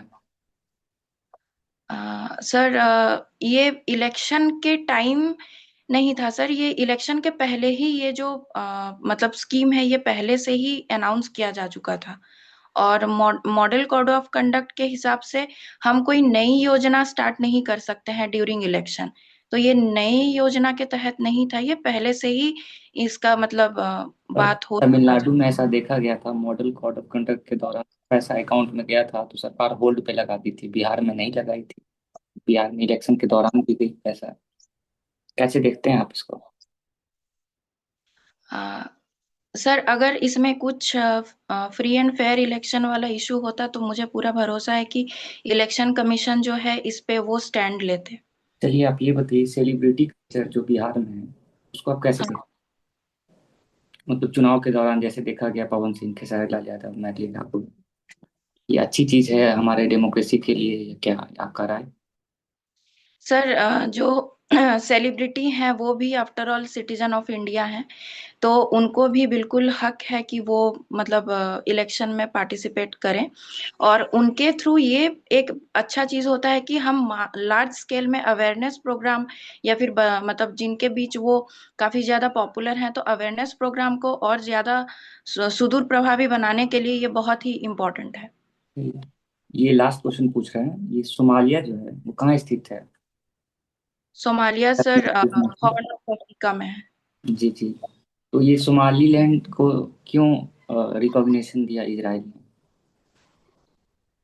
क्योंकि सर सोमालीलैंड जो है ये बबल मंदेब के पास मतलब एक स्ट्रेटेजिक पॉइंट के पास उसका जो जियोग्राफिक लोकेशन है वो काफी जियो स्ट्रेटेजिक इम्पोर्टेंस है उसका। और इसराइल के लिए बबल मंदेब को एक्सेस करना बहुत इम्पोर्टेंट है, तो इसलिए मुझे लगता है कि इसराइल ने सोमालीलैंड को रिकॉग्नाइज किया। शुक्रिया। थैंक यू सोनू, आपने बहुत अच्छा सवाल सब पूछा। और थैंक यू निवेदिता, आपका इंटरव्यू ओवर हुआ। अब हम लोग नेक्स्ट अभिषेक पे चलते हैं। Thank you sir. वेलकम। नमस्ते सर। नमस्ते अभिषेक, कैसे हैं? ठीक है सर। ओके। अभी अ, ठंड वगैरह कैसी है आपके तरफ? सर अच्छी है सर, ठंडी। ओके ओके, ठीक है। कितना टेम्परेचर होगा? सर लगभग 14 से 15 के आसपास। अच्छा अच्छा, ओके। और बिना नाम बताए हुए संक्षेप में अपना परिचय दीजिए। सर मैं अपना 10th ML academy school Darbhanga से 2017 में पूर्ण किया। उसके बाद मैं अपना ग्रेजुएशन CM कॉलेज दरभंगा से 2022 में कंप्लीट किया। मेरा हॉबी क्रिकेट मैच देखना है। ओके, तो क्रिकेट में आपके आइडियल कौन है? महेंद्र सिंह धोनी सर। ओके, धोनी है। तो जी सर। उनमें क्या अच्छा लगता है आपको? उनकी एक प्लानिंग, टीम ओके, स्पिरिट को लेके आगे बढ़ना, ठीक है। और कुछ? कामनेस। ओके, आप अपने में क्या ये गुण पाते हैं? जी सर। कोई एग्जाम्पल पास से जिस समय आपको लगा कि आपने बहुत अच्छी प्लानिंग की हो या फिर आपने कामनेस का परिचय दिया हो? स्कूल टाइम में सर एक मेला हमारे स्कूल में हुआ करता था, तो उसमें हमने एक बार पार्टिसिपेट किया। मींस जब मेला ऑर्गेनाइज करवाना था, मींस बच्चों सब में, तो एक छोटे बच्चे के रूप में हमने वहां पे एक ऑर्गेनाइजेशन का जिम्मा संभाला था। ओके, क्या नाम था उसका? मानस मेला। ओके, मानस मेला। ठीक है। आप इकोनॉमिक्स से आपका ग्रेजुएशन हुआ है। ये एमएसपी क्या होता है और क्या ये लीगली बाइंडिंग होता है? सर MSP एक फार्मर को एक market stable rate price provide करने का एक जरिया है। और ये एक सही चीज भी है, क्योंकि यहाँ से किसान एक उचित मूल्य प्राप्त कर पाते क्या हैं। ये लीगली बाइंडिंग होता है? लीगली बाइंडिंग सर पता नहीं है sir. Can guess sir, guess कर सकते नहीं, गेस मत कीजिए। हैं। जी सर। प्रशासन में गेस की जरूरत नहीं है। ठीक है, फिजिकल डेफिसिट क्या होता है? सर जब रेवेन्यू फिजिकल डिफिसिट, जब हम मींस रेवेन्यू सरप्लस, जब गवर्नमेंट अपने आमदनी से ज्यादा खर्च करते। लगता है बहुत घबरा गए हैं आप। थोड़ा सा सांस ले लीजिए, कोई हड़बड़ी नहीं है। आप मेंस निकाल कर आए हैं। जी आप बिल्कुल अपना समय ले सकते हैं। फिजिकल डेफिसिट क्या होता है आप बता सकते हैं? एक्सपेंडिचर, रेवेन्यू, क्या इसके बीच में फॉर्मूला या फिर डिफरेंस कुछ इस दिशा में सोच सकते हैं? हम्म सर, जब हम एक्सपेंडिचर से ज्यादा गवर्नमेंट मींस एक्सपेंडिचर से ज्यादा मींस हाँ, इनकम से ज्यादा एक्सपेंड करना एक फिजिकल डेफिसिट। ओके ठीक है, छोड़िए ये। रेवेन्यू रिसीट क्या होता है? नहीं पता। Capital receipt? कैपिटल एक्सपेंडिचर क्या होता है? गवर्नमेंट का means capital expenditure sir, school bridges पे इन्वेस्टमेंट करना जो लॉन्ग टर्म में हमको प्रॉफिट अर्न करा सके। अच्छा, ये non debt creating capital receipt, इसका कुछ एग्जांपल जानते हैं? नॉन डेप्ट creating capital receipt creating capital receipt sir, नहीं मतलब सर। ऐसे कैपिटल रिसीट्स जो हमें अगर प्राप्त हो तो उससे कोई डेट क्रिएट नहीं हो। ठीक है। जी सर। जैसे, सर जैसे हाँ बताइए। जैसे एजुकेशन। अच्छा, डिसइन्वेस्टमेंट सुने हैं? हाँ सर। क्या इसका एग्जाम्पल हो सकता है? हो सकता है सर। ओके। बजट, आप बिहार का बजट जानते हैं? देखें हैं? जी sir. Okay. Bihar revenue surplus state है पर फिस्कल डेफिसिट है, ऐसा कैसे हो गया? क्योंकि यहाँ पे सर इनकम में इम्पैरिटी है, मींस जो इनकम जनरेट हो पा रहे हैं कि मींस इनफिशिएंट इनकम है सर लोगों के बीच में। अच्छा, फिस्कल डेफिसिट कितना है बिहार का?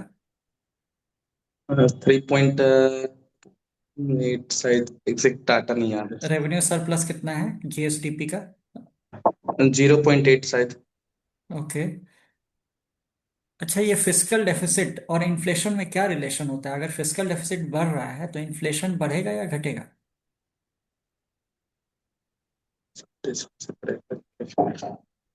फिजिकल डेफिसिट सर बढ़ने से सर इन्फ्लेशन राइज भी हो सकता है, बस मींस एक अच्छा, कोई लॉन्ग टर्म। सिचुएशन हो सकता है जब राइज ना हो इन्फ्लेशन, फिस्कल डेफिसिट बढ़ रहा है फिर भी? जी सर, नहीं हो सकता सर। सिचुएशन को अगर देखा जाए कभी शॉर्ट टर्म लॉन्ग टर्म में अगर कंपेयर किया जाए तो लॉन्ग टर्म में सर ये नहीं हो सकता, शॉर्ट टर्म में हो भी सकता है। अच्छा, अगर आउटपुट गैप हो इकोनॉमी में और फिस्कल डेफिसिट बढ़ रहा हो तब तो इन्फ्लेशन नहीं होगा? आउटपुट गैप बढ़ रहा हो और आउटपुट गैप हो इकोनॉमी में और फिस्कल डेफिसिट बढ़ रहा है, उस समय क्या, उस समय तो आई थिंक इन्फ्लेशन नहीं बढ़ना चाहिए। जी नहीं सर। ओके, चलिए। आपका सब्जेक्ट हिस्ट्री है तो जी सर। आपको अगर पटना के संग्रहालय में एक हम्म। संग्रह लगाने का मतलब अ, प्रदर्शनी लगाने का मौका मिले तो आप एंशियंट, मेडिएवल और मॉडर्न से क्या क्या इवेंट या एग्जीबिशन लगाएंगे आप? सर एंशियंट से सर सबसे पहला लगाएंगे कि सर अशोका के धम्म फिलॉसफी को दिखाएंगे कि सोशल कंडक्ट, एथिकल कंडक्ट कैसे होते हैं जो हमारे गवर्नेंस में भी काम आ सकता है सर। और सर मेडाइवल पीरियड से देखा जाए तो शेर सूरी के टैक्स सिस्टम को, शेर सूरी के ग्रैंड ट्रंक रोड को एक एग्जीबिशन के रूप में लगा सकते हैं कि कैसे उस टाइम में कि एक इंफ्रास्ट्रक्चर को बिल्डअप किया गया जो आज के लिए भी प्रॉफिटेबल हो रही है। और मॉडर्न में सर चंपारण सत्याग्रह से कैसे स्टार्ट हुए हमारा फ्रीडम स्ट्रगल। अच्छा, ये अशोका का धम्म क्या बुद्ध का जो धर्म का जो फिलॉसफी था, क्या दोनों सेम थे? जी नहीं सर। बुद्ध एक रिलीजियस धर्म, बुद्धिज्म एक रिलीजियस फिलॉसफी है, और सर अशोकास के धर्म एक social conduct, ethical conduct. Okay. और चंपारण सत्याग्रह बहुत ही इम्पोर्टेंट एक एपिसोड रहा है। इसकी जानकारी हमें कौन से किताबों में मिलती है? चंपारण सत्याग्रह की कौन सी किताबों में सर? क्या राजेंद्र ये प्रसाद ने कोई किताब लिखी थी जिसमें इसका जिक्र है? गांधी जी के बायोग्राफी की किताब से, जो Rajendra Prasad sir first president जो नाम लिखे। रिकॉल कर पा रहे हैं? सर फ्रीडम, शायद कुछ ऐसा ही था, याद नहीं आ पा रहा है सर। ओके, ठीक है। अच्छा, ये वेनेजुला में अभी जो निकोलस मडुरो को यूएस उठा कर ले गई, तो ये किस पार्टी के थे? सर ये अभी इंटरिम प्रेसिडेंट कौन बनाए गए हैं? वाइस प्रेसिडेंट थे डेल्सी रोड्रिग्स। वो किस पार्टी से हैं? सर ये अच्छा, ठीक है, कोई बात नहीं है। अ, मुझे आप क्रिकेट के सारे फॉर्मेट्स जो है मेंस क्रिकेट के, उनके कैप्टन के नाम बता दीजिए। Indian team sir. Yes. Sir T20 में सूर्य कुमार यादव, और टेस्ट में शुभमन गिल, और वनडे में शुभमन गिल। ओके। ये जी राम जी स्कीम जो अभी बहुत चर्चा में है, वो क्या सर? मनरेगा से उसमें क्या तीन प्रमुख बदलाव किए गए हैं? सर 125 दिन की रोजगार की गारंटी दी गई है। और मनरेगा और बीबीजी रामजी में अंतर यह है कि जो पहले किसान को धान रोपने या गेहूं काटने के बीच में जो 60 दिन की मीन्स छुट्टी मीन्स छूट दी गई है, प्लस अब ग्रामीण लोगों में जैसे पॉन्ड टैंक और, हाँ, गवर्नमेंट 60 और 40 के रेशियो से चलेंगे, means 60% government, central government, 40% state government. Okay. आप एक अभी मैं आपको एक प्रॉब्लम स्टेटमेंट या फिर एक सिनेरियो देता हूँ, इसमें आपको एक ही बार में ये सुनना है और फिर डिसाइड करके बताना है। आप इकोनॉमिस्ट है, उस लिहाज से भी ये प्रश्न इंपॉर्टेंट है कि वेलफेयर स्कीम जो चलाई जाती है, तो जी आप सर।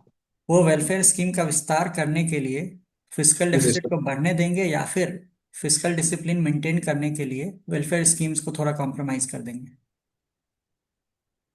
सर अगर शॉर्ट टर्म में देखा जाए तो हम पहले कोशिश करेंगे कि कुछ वेलफेयर नहीं, स्कीम्स किसी की। एक को ही करना है, दोनों में से एक को चुनना है।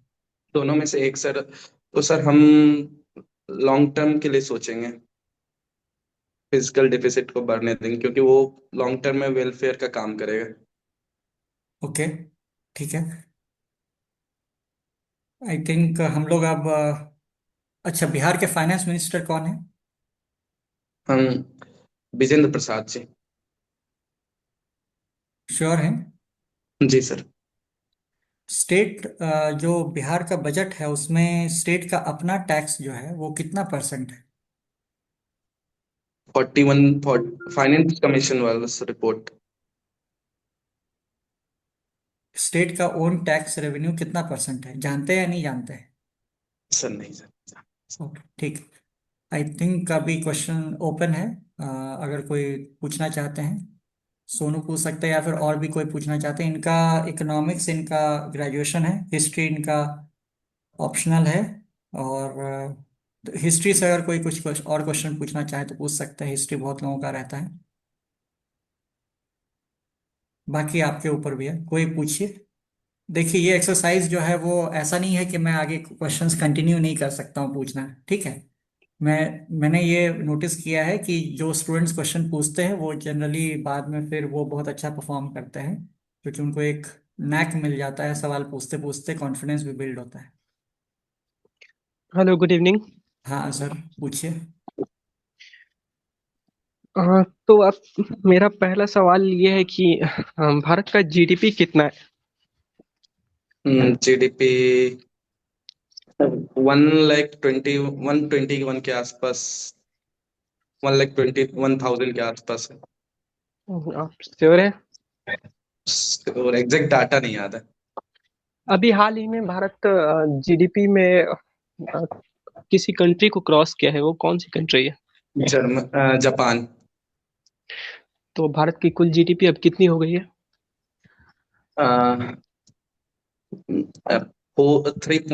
3.8 बिलियन समथिंग। शायद आपको इसके डाटा को देखने की जरूरत है। जी। तो अभी इंडिया और अमेरिका की जो करेंसी डिबेट चल रही है, तो भारत का एक रुपया डॉलर के मुकाबले कितने रुपए पर अभी है?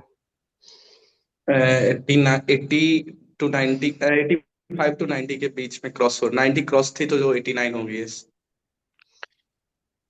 तो अगर भारत की करेंसी का वैल्यू गिर रहा है तो इससे भारत की अर्थव्यवस्था पर क्या क्या प्रभाव पड़ सकते हैं?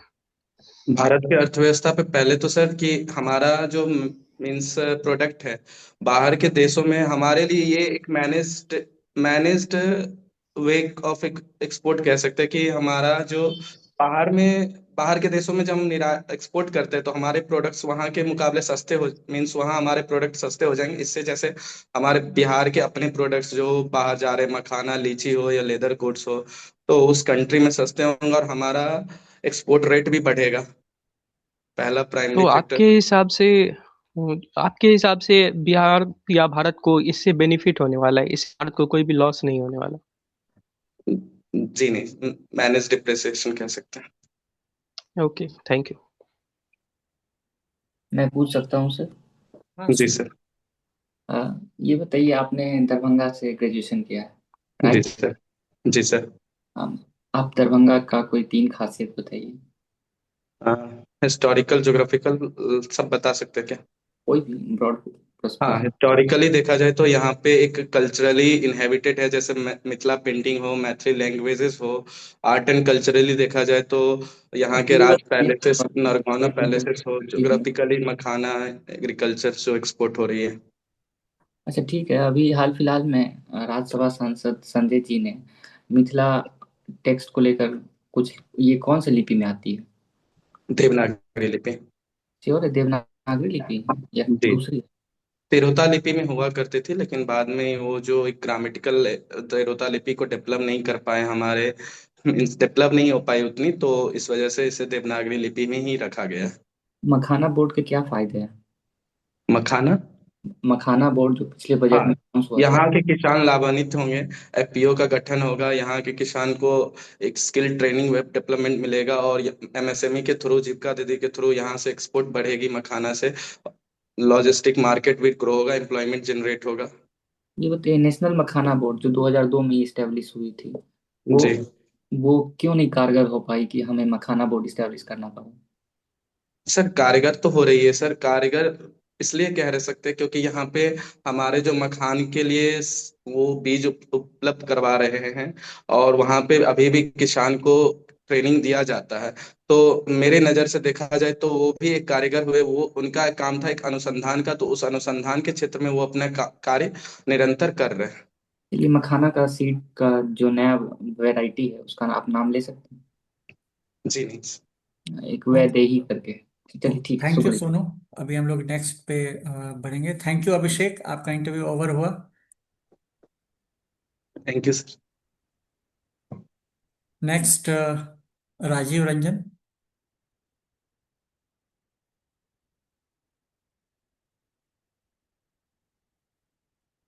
राजीव रंजन कैसे हैं आप? अपने आप को अनम्यूट कर लीजिए। Good evening sir.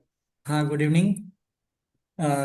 ये कहाँ आप कहाँ से आ रहे हैं आप, या फिर कहाँ हैं अभी? जी सर, मैं अभी पटना में हूँ, क्योंकि मेरा रोल नंबर 1 से ही है।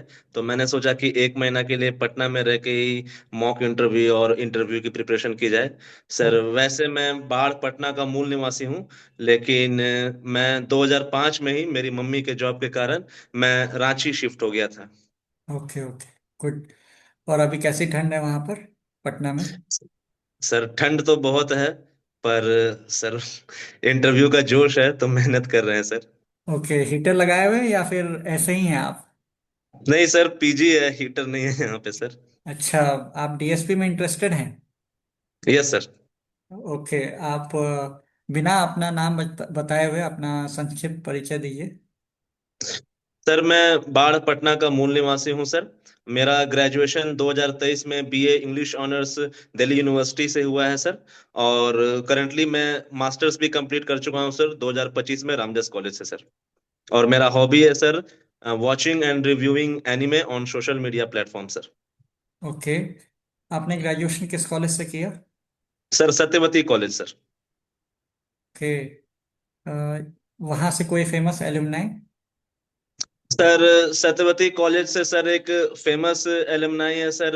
एक हमारे पास्ट के आईपीएस ऑफिसर थे सर, जिनका नाम था ज्ञानेंद्र प्रताप सिंह। शायद वो अभी सीआरपीएफ के डीजीपी हैं। तो उनका एक फेमस एलुमनाई है। बाकी सर बाकी याद नहीं कर पा रहा हूँ सर। अच्छा, मनोज बाजपेयी भी हैं क्या? सर मनोज बाजपेयी रामजस से हैं सर। अच्छा, रामजस से हैं। Okay. Yes sir. Manoj Vajpayee ji को किस फिल्म से उनको राष्ट्रीय एक्लेम मिला था?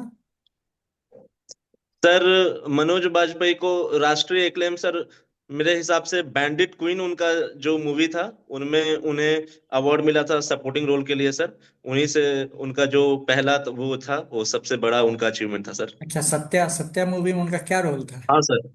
सर सत्या में उन्होंने भीकू मात्रे का रोल किया था सर, जो कि मुंबई का बहुत बड़ा डॉन होता है सर। और उसके लिए भी उन्हें अवार्ड मिला था सर। अच्छा, ये एनिमे और एनिमेशन में क्या अंतर होता है? सर एनिमे एनिमेशन का ही शॉर्ट फॉर्म है सर। उसे कन्वीनियंट वे में एनिमे बोलते हैं। ये एक नॉर्मल मूवीज और वेब सीरीज की तरह ही स्टोरी होती है। बस ये एनिमेटेड होती है, तो इसीलिए इसे एनिमे कहते हैं। और इसमें चूंकि ये एनिमेटेड होता है सर, तो इसमें थोड़ा क्रिएटिविटी का स्कोप भी बढ़ जाता है सर। तो आप क्या एनिमे कौन से कंट्रीज के देखते हैं? Sir anime primarily sir Japan में ओरिजिनेट हुई थी सर। एक आप कहाँ का गिबली देखते हैं? आर्ट। हाँ सर। आप जनरली कौन सा देखते हैं? सर मैं जापानीज भी देखता हूँ सर, लेकिन आजकल इसका ग्लोबलाइजेशन हो गया है सर। तो अमेरिका में भी, इंडियन में भी सर, आजकल जैसे कि महाअवतार नरसिम्हा एक मूवी आई थी एनिमेटेड, तो वो भी बहुत चली सर इंडिया में। तो ये अब पूरे उस पर आपका ग्लोबल क्या रिव्यू है? प्लेटफॉर्म। उस पर आपकी रिव्यू क्या है? सर परम अवतार नरसिम्हा का सर। हाँ सर हाँ। ये बहुत सर ये बहुत ही अच्छी मूवी थी सर। जो हमारे बच्चे जो आ रहे हैं, वो आजकल इतना सोशल मीडिया का प्लेटफॉर्म है सर, तो डिस्ट्रैक्शंस बहुत है, तो हम अपने रूट्स को भूलते जा रहे हैं सर। लेकिन ये एक ऐसी मूवी है जो बच्चों को हमारे संस्कृति की तरफ और बहुत सारे लाइफ लेसन्स की, good good victory of good over evil, अच्छा, ये सब ठीक है। लेसन देने। ये कुछ एनिमे जो मूवीज हैं उसमें वायलेंस को प्रमोट अगर किया जा रहा हो तो आप उसका रिव्यू कैसे करेंगे? सर ये कॉन्टेक्स्ट पे डिपेंड करता है सर, कि इज द वायलेंस जस्टिफाइड और नॉट। अगर वायलेंस के एक ग्रेटर गुड के लिए वायलेंस किया जा रहा है, और जो इनोसेंट लोग हैं उनकी शांति के लिए, पीस के लिए, हार्मनी के लिए किया जा रहा है, तो ये जस्टिफाइड है सर। ओके, मतलब गांधीयन फिलोसफी पे आप जा रहे हैं। न सर, ये हर एनिम का एक कॉन्टेक्स्ट होता है सर, उसकी स्टोरी लाइन होती है सर। और एंटरटेनमेंट पर्पज से भी किया जाता है सर। लेकिन जहां पे इट इज नॉन नेगोशिएबल, वहां वायलेंस जस्टिफाइड होती है सर। ओके, ठीक है। आप इंग्लिश में आप ऑनर्स हैं। ये लैंग्वेज जो है वो थॉट्स को इन्फ्लुएंस करता है, ये कौन सी हाइपोथेसिस है, आप जानते हैं? सर सॉरी सर, इसके बारे में मुझे याद नहीं आ रहा है ये सर। स्टैपिड वोर्फ हाइपोथेसिस सुने हैं? सर हाइपोथेसिस मैंने वर्ड सुना है, पर इस पे गहन अध्ययन नहीं किया है सर। अच्छा अच्छा, सैपिर और वोर्फ दो लिंग्विस्ट थे, उनका नाम सुने हैं? Sir sorry sir.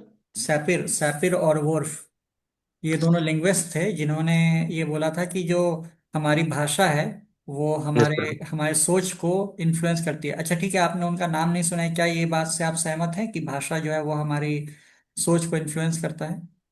जी सर, मैं इस बात से बिल्कुल सहमत हूँ सर। जो हमारी भाषा होती है, जो हमारे बोलने की शैली होती है, वो हमारे थॉट्स को कोई दर्शाती है उदाहरण? सर। और कोई उदाहरण? सर जैसे अगर हम, जैसे कि किसी हम एल्डरली पीपल को, किसी मान लीजिए कि उन्हें किसी असिस्टेंस की जरूरत है, अगर उनसे हम ह्यूमिलिटी से पेश आते हैं, तो ये हमारे थॉट्स को भी दर्शाता है कि सर, कि हमारे अंदर काइंडनेस, एम्पैथी और सेंसिटिविटी अभी भी है सर। ओके ओके, आपका ज्योग्राफी ऑप्शनल है। Yes sir. ठीक है, तो ये इंग्लिश से ज्योग्राफी आप इंग्लिश ही क्यों नहीं रखें? सर इंग्लिश में रखना चाहता था सर, बट चूंकि टाइम का अभाव था सर, और जीएस में ज्योग्राफी मैंने पढ़ रखा था सर, और ज्योग्राफी के जो प्रीवियस ईयर क्वेश्चंस थे सर वो मुझे रेडीली अवेलेबल थे। इंग्लिश के मुझे प्रीवियस ईयर क्वेश्चन ऑप्शनल के नहीं मिले थे, और चूंकि सर ये क्वालिफाइंग नेचर का था तो मैंने एक स्ट्रेटेजिक डिसीजन लिया और ज्योग्राफी मैंने ऑप्शनल रखा सर। अच्छा, ये आप इंग्लिश में रोमांटिसिस्ट पोएट्स होते हैं, यस सर। तो ये क्या रैशनलिज्म के खिलाफ होते हैं नहीं या सर, ये ये इरेशनल रैशनलिज्म होते के, हैं क्या? नहीं सर ये इरेशनल नहीं होते हैं। इसे हर चीज को लॉजिक और रैशनैलिटी के नजरिए से नहीं देखा जाता है सर, क्योंकि ह्यूमन एक इमोशनल एनिमल है सर।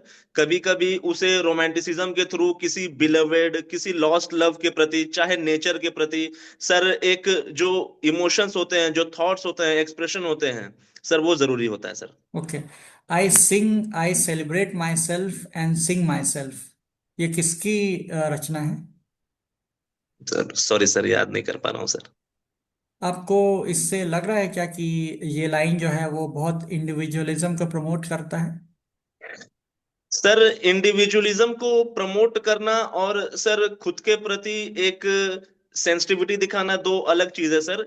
इस लाइन से मैं ये समझ पा रहा हूं सर कि लोग आजकल की भागदौड़ की जिंदगी में खुद को भूल जाते हैं, लोग खुद के व्यक्तित्व को भूल जाते हैं। तो sir at the end of the day हम अकेले आए हैं और हमें अकेले ही जाएंगे। तो इससे मुझे ये पता चलता है कि सर हमें अपने चॉइसेस, हमें अपने इंडिविजुअल जो एस्पिरेशन है उनको सेलिब्रेट करना चाहिए सर। ओके। ये ऑथर इज डेड, ये कॉन्सेप्ट क्या होता है, author is dead? Sir sorry sir, मैं इसके बारे में मैंने पढ़ा नहीं है सर। ओके। एक आइडिया रहता है कि अ, क्या कोई भी जो ऑथर है उसने जो लिखा, ठीक है, यस सर। लेकिन जो रीडर होता है वो अपने हिसाब से उसे इंटरप्रेट कर देता है। तो यस सर। इसीलिए रोनाल्ड बार्थेस ने कहा कि ऑथर इज डेड। तो ओके सर। Yes sir. कितना जस्टिफाइड है कि रीडर जो है वो खुद से इंटरप्रेट करे, या फिर ऑथर का जो इंटेंशन है वो इरेलीवेंट होता है? नहीं सर, ये बिल्कुल जस्टिफाइड है कि एक जो भी रीडर होता है, सबकी इमोशनल कंडीशन अलग होती है। और एक नॉवेल का प्लस पॉइंट ही यही होता है सर कि जो भी उसे पढ़े वो खुद के कॉन्टेक्स्ट में उसे इंटरप्रेट करता है। हर नॉवेल का प्रोटैगनिस्ट वो आदमी ही हो जाता है। जो भी इमोशनल टर्मोइल, जो भी लाइफ लेसन उसमें मिलते हैं वो खुद तो को आप कनेक्ट सहमत करता है हैं सर। कि ऑथर इज डेड, मतलब यस सर, मैं इस बात से सहमत हूँ सर कि ऑथर एक कहानी खुद के लिए नहीं, पूरे समाज को देख के लिखता है सर, जिससे समाज में एक पॉजिटिव भावना जाए सर। अच्छा, कोई इंडियन लिटरेचर जो आपको पसंद हो?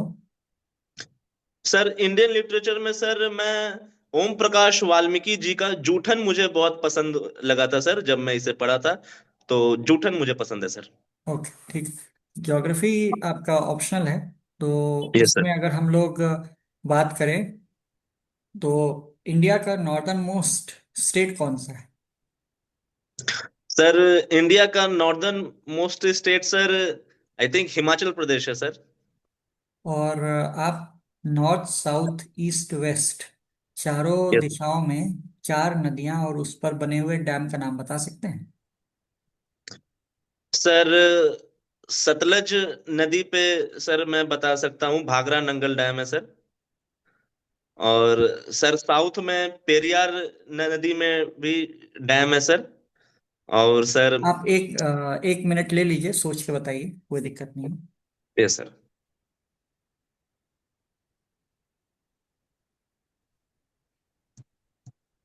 Yes sir. सर सतलज में सर भाखरा नंगल डैम है सर। और पेरियार नदी में सर डैम का नाम मुझे याद नहीं आ रहा है। और ईस्ट में sir Brahmaputra river valley project है सर। और वेस्ट में सर मुझे याद नहीं आ रहा है सर। अच्छा, ठीक है, कोई बात नहीं है। डीएसपी आपका पोस्ट प्रेफरेंस है। Yes sir. Bihar Bihar police के सामने कुछ चुनौतियां बताइए, तीन चुनौतियां बताइए। सर सबसे पहली चुनौती ये है सर, मेंटल फटीग से हमारी पुलिस बहुत गुजर रही है सर, क्योंकि बहुत ज्यादा ओवरलोड ऑफ केसेस है सर, जिसके कारण पुलिस ठीक को है, अगला बहुत। पॉइंट। सर दूसरा है सर, हमारी पुलिस अभी भी मॉडर्नाइज नहीं हो पाई है सर। Third point. और और सर तीसरा पॉइंट है सर कि पॉलिटिकल इंटरफेरेंस ज्यादा है सर। अच्छा, अगर आपको डीएसपी डीएसपी के रोल में चूंकि आप यूनिफॉर्म सर्विस के लिए इंटरेस्टेड है, सबसे मुश्किल डिसीजन क्या होता है? सर एक डीएसपी के रोल में सर सबसे बड़ा मोरल डिसीजन ये होता है सर कि जब हम किसी भी जो अपराधी है उसे जब पकड़ते हैं, तो जब एनकाउंटर की स्थिति आती है तो सर वहां पे बहुत मॉरल डिलेमा होता है सर। अच्छा, ये पावर और सर्विस के नहीं बीच में अभी भी नहीं। पावर और सर्विस के बीच में भी कभी डिलेमा हो सकता है क्या? सर थोड़ा और डिटेल में आप बता सकते हैं अच्छा सर। ठीक है, पावर और अथॉरिटी में क्या अंतर होता है? आप पावर से क्या समझते हैं? सर पावर से मतलब ये होता है सर कि एक आदमी के पास जो चॉइसेस, जो एक पावर होता है सर, एक विल होता है सर, कि वो समाज में कौन सा पॉजिटिव चेंज ला सकता है अपने डिसीजन से सर। अच्छा ठीक है, ये जम्मू कश्मीर में रिसेंटली एक टेरर एक्टिविटी हो रहा था, लेकिन उसको विलेज डिफेंस गार्ड्स की मदद से उसको रोक दिया गया था, या फिर उसको कंट्रोल किया गया था। Yes sir. नक्सल क्षेत्रों में भी एक स्पेशल पुलिस ऑफिसर एसपीओ नाम का एक कॉन्सेप्ट था। तो क्या ये विलेज जो कि कई बार एसपीओ जो हैं वो डिबेट में भी आ जाता था उनका रोल, कि वो एक्चुअल में नक्सलिज्म से डील करने में वो हेल्प कर रहे हैं, या फिर कभी कभी उन पर भी आरोप लग जाते थे एसपीओज पे। तो क्या ये विलेज डिफेंस गार्ड स्कीम जो है, वीडीजी स्कीम, ये भी जम्मू कश्मीर में उसी वही प्रॉब्लम इसमें आ सकता है, और नहीं आए तो इसके लिए क्या किया जा सकता है? सर ये उस प्रॉब्लम में अगर इसे अच्छे से मैनेज किया जाए सर, और अगर युवाओं को स्किल ट्रेनिंग दिया जाए और अच्छे से उनको कैंपेन के थ्रू अगर एक अवेयर किया जाए, तो ये सर एक प्लस पॉइंट होगा, क्योंकि सर जब भी इंक्लूसिव डेवलपमेंट होता है सर तो टेरर एक्टिविटीज घटती है सर। अच्छा अच्छा, ठीक है। पब्लिक ट्रस्ट आए पुलिस पे, इसके लिए आप क्या करेंगे? सर पब्लिक ट्रस्ट आए पुलिस में, इससे पहले ये एक अवधारणा पहले खत्म करनी होगी कि एक पुलिस जो है एक दोस्त की तरह होता है एक आम लोगों का। तो सर इसके तहत हम ये कर सकते हैं कि जैसे गांव में है, जो भी पुलिस महकमे के लोग हैं वो एक जैसे स्पोर्ट्स कंपटीशन करा सकते हैं, कुछ को करिकुलर एक्टिविटीज करा सकते हैं, अवेयरनेस प्रोग्राम बना सकते हैं, जैसे नुक्कड़ नाटक करवा सकते हैं, जिसके कारण पुलिस टू पीपल कनेक्ट बढ़े सर, और लोगों को भी पुलिस एक फ्रेंडली नेचर की तरह देखे। अच्छा, अब मैं आपको एक चॉइस देता हूँ, इस दो में से आप एक चुनिएगा। आप एक एसडीपीओ अधिकारी के रूप में जब आप तैनात रहेंगे, तो आप यस सर। बिल्कुल सख्त नियम आधारित फैसले लेंगे, या फिर केस टू केस विवेक के आधार पे फैसला लेंगे? सर केस टू केस विवेक के आधार पे फैसला लेना ज्यादा सही होगा सर, क्योंकि कभी कभी किसी कोई भी बहुत सारे केस बहुत सेंसिटिव होते हैं, जिसमें मान लीजिए अंडर 18+ के भी लोग इन्वॉल्व होते हैं, एल्डरली लोग भी इन्वॉल्व होते हैं, SC ST भी इन्वॉल्व होते हैं, तो उनको सर रूल्स के साइड रख के थोड़ा सा हमें अपना ह्यूमन एम्पैथी के भी तरह उसको हैंडल करना पड़ता है सर। ओके, वेनेजुला में जो अब इशू चल रहा है, इसमें ओपोजिशन लीडर का आपको नाम पता है? सर ऑपोजिशन लीडर वेनेजुएला की सर, जिन्हें नोबेल पीस पुरस्कार मिला था सर, वो थी मारिया मचादो सर। अच्छा, उनकी पार्टी का नाम क्या है? सर सॉरी सर, मुझे पता नहीं। ओके, थैंक यू, आपका इंटरव्यू ओवर हुआ। अब थैंक हम यू सर। लोग नेक्स्ट पेज जाएंगे। विकास, आप हैं क्या? हाँ, विकास कुमार हैं। Good evening sir. हाँ, गुड इवनिंग विकास, कैसे हैं आप? ठीक है सर। ओके, अभी आप कहाँ से लाइव हैं? सर हम अभी इंटरव्यू के लिए पटना आए थे सर, पटने में। अच्छा चलिए, सब लोग रिलोकेट हो रहे हैं, ठीक है। कंफर्टेबल हो गए? Yes sir. Okay okay. कोई बहुत ज़्यादा तकलीफ तो नहीं आ रही है पटना में? खाने वाने की व्यवस्था हो गया? नहीं सर, पीजी में है, ठीक ठाक ही दे रहा है सर। अच्छा अच्छा, कौन से पिछले दो इलाके साल में? प्रिपरेशन घर से ही किए थे। कौन से इलाके में हैं आप अभी? पीजी हम कौन से बोरिंग इलाके रोड में में। है? अच्छा, बोरिंग रोड में ही है, ओके ओके। वहाँ तो बिल्कुल एकदम न मतलब ऐसा बिल्कुल लगता है छोटा सा, ना फायर सेफ्टी लगता है ना कुछ लगता है, तो आप भी उन्हीं में से एक में जगह लिए हैं या फिर थोड़ा बेहतर कंडीशन है? नहीं सर, मेरा सर ये सिंगल, ये वो ग्राउंड फ्लोर पे ही है, एक ही फ्लोर का सब है। ओके, ठीक है। तो आप अपना बिना नाम बताए हुए अपना संक्षिप्त परिचय दीजिए। सर मैंने टेंथ एंड 10वीं और 12वीं बेगूसराय से ही की। उसके बाद मैंने 2021 में इलेक्ट्रिकल इंजीनियरिंग में ग्रेजुएशन किया। और मेरा हॉबी सर क्रिकेट क्रिकेट देखना है, और मेरा वैकल्पिक ऑप्शनल सब्जेक्ट हिस्ट्री है सर। ओके। आप ग्रेजुएशन किस साल किए? 2021 में सर। अच्छा, तब से अभी तक क्या कर रहे थे? फिर उसके बाद सर मैंने 2 साल कॉग्निजेंट में सर काम किया था सर। किस पद पे या किस रोल में थे आप? प्रोग्राम एनालिस्ट पोस्ट का नाम था सर। Program analyst. क्या करते यस थे सर। उसमें? सर उसमें सर आज डाटा को क्लीन करना, और उसको एसक्यूएल का यूज करके उसको कंपनी यदि एसक्यूएल का यूज करके सर डाटा को यूजफुल बना के क्लाइंट को देना। अच्छा, ये ईटीएल क्या होता है? एक्सट्रैक्शन ट्रांसफॉर्मेशन एंड लोडिंग, जानते हैं? सर ये इंफॉर्मेटिका, जो थी इंफॉर्मेटिका में यूज होता था सर शायद, तो जानकारी ओके, पूरा नहीं है। ठीक है। अच्छा, एसक्यूएल अगर आपको किसी लार्ज डेटा सेट से 1000 रोज जो है आपको एक्सट्रैक्ट करना हो तो क्या एसक्यूएल क्वेरी लिखेंगे उसके लिए?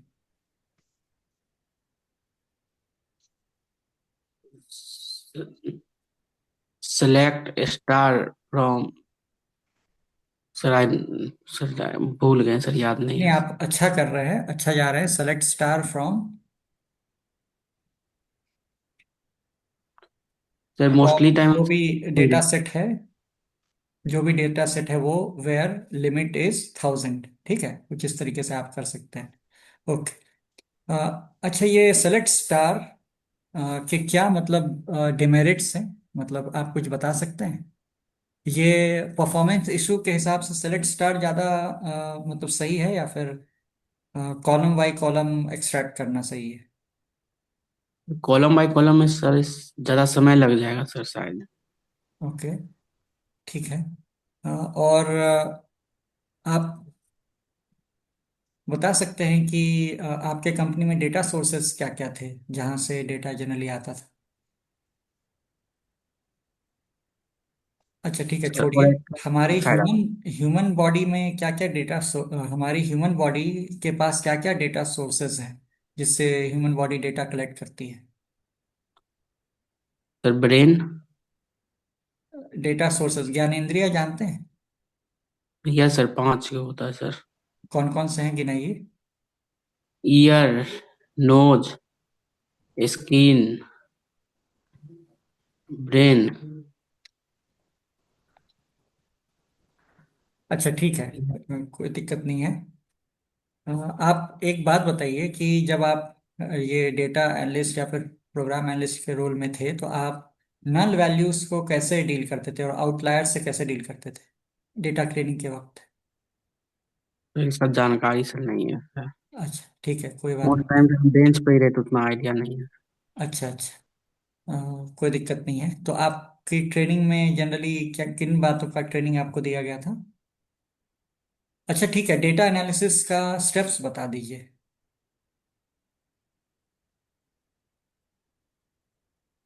सर नहीं पता है सर। अच्छा, ठीक है, तो कोई बात काम नहीं ही है। नहीं किया सर 2 साल सर। अच्छा, अच्छा, मोस्टली बेंच पे ही रहते सर।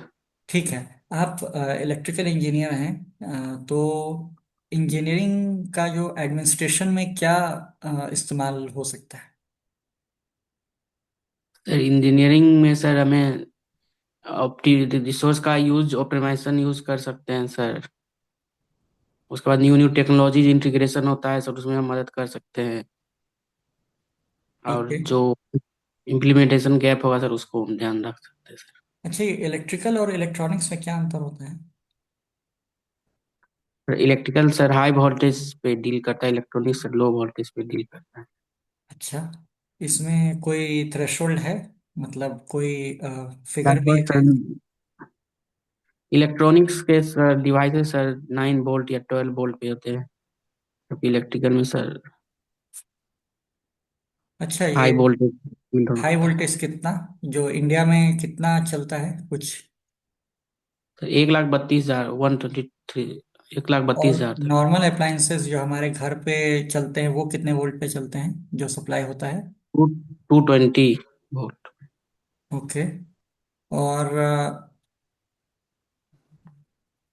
आप डिस्कॉम्स के बारे में, अच्छा ये पावर डिस्ट्रीब्यूशन, पावर जो होता है, पावर सिस्टम्स, उसके कितने प्रकार होते हैं? सर समझा नहीं सर। अच्छा ठीक है। Transmission distribution generation. ओके ठीक है। इसमें से जो एटीएनसी लॉसेस क्या होते हैं? सर ट्रांसमिशन ट्रांसमिशन में सर जो लॉस होता है, ये ट्रांसमिशन लॉस, मेंटेनेंस लॉस जो होता है सर, जो पावर पावर फैक्टर क्या होता है? पावर फैक्टर सर किसी भी मशीन का इफिशियंसी दिखाता है, तो कितना इफिशियंसी पे काम कर रहा है। उसका सिग्निफिकेंस मतलब practical low power application. Factor होगा तो सर मशीन के लिए खराब रहता है। ओके। और सिंक्रोनस मोटर और एसिंक्रोनस मोटर में क्या अंतर होता है?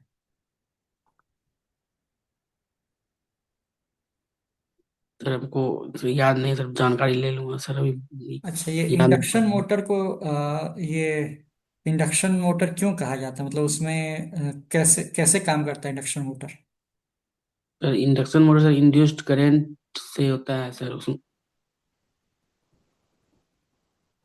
पोटेंशियल डिफरेंस और ईएमएफ में क्या अंतर होता है, इलेक्ट्रोमोटिव फोर्स और पोटेंशियल डिफरेंस में? ठीक है, लगता है बहुत डिफिकल्ट जा रहा है, तो ओम्स लॉ ही बता दीजिए आप हमें। ओम्स लॉ क्या होता है? ई बराबर है आई आर सर। अच्छा, तो इसका एप्लीकेशन कहाँ पर होता है? सर किसी भी सर्किट में सर। ठीक है, रेजिस्टर क्या होता है? सर रजिस्टर्ड सर डिवाइस होता है जो फ्लो ऑफ करंट को रोकता है सर। रियोस्टैट क्या होता है? ये स्टेट होता है सर जिसका रेसिस्टेंस फिक्स नहीं रहता, चेंज होते रहता है सर, ओके, चेंज कर सकते हैं। गुड। कुलम्स लॉ क्या होता है? कूलम्स लॉस किसी भी सर्किट में सर चार्ज कांस्टेंट सर होता है, ठीक बीक्यू है। बराबर। ठीक आइडिया है, नहीं है सर। आपको इंक्लूजन और एक्सक्लूजन एरर के बारे में पता है? नहीं सर। मीन मीडियन मोड क्या होता है? तो इलेक्ट्रिकल इंजीनियरिंग में नहीं नहीं, मैथ्स डेटा एनालिसिस, इसमें मीन मीडियन मीन मोड तो काम सर आता होता है कोई भी डाटा सेट का जो मिड वैल्यू एवरेज निकालते हैं वो मीन हो जाता है। मोड होता है जो सबसे ज्यादा बार अकरेंस होता है वो मोड हो जाता है। है। और मीडियन? और मीडियन बीच का सर दो वैल्यू होता है सर, उसका एवरेज जो होता है वो मीडियन होता है। ओके। आपकी क्रिकेट आपकी हॉबी है? वाचिंग पीरियड, हाँ, yes sir. Sorry, watching cricket. तो एक बात बता सकते हैं कि इस बार अंडर 19 मेंस वर्ल्ड कप कौन सी कंट्रीज होस्ट करेंगी?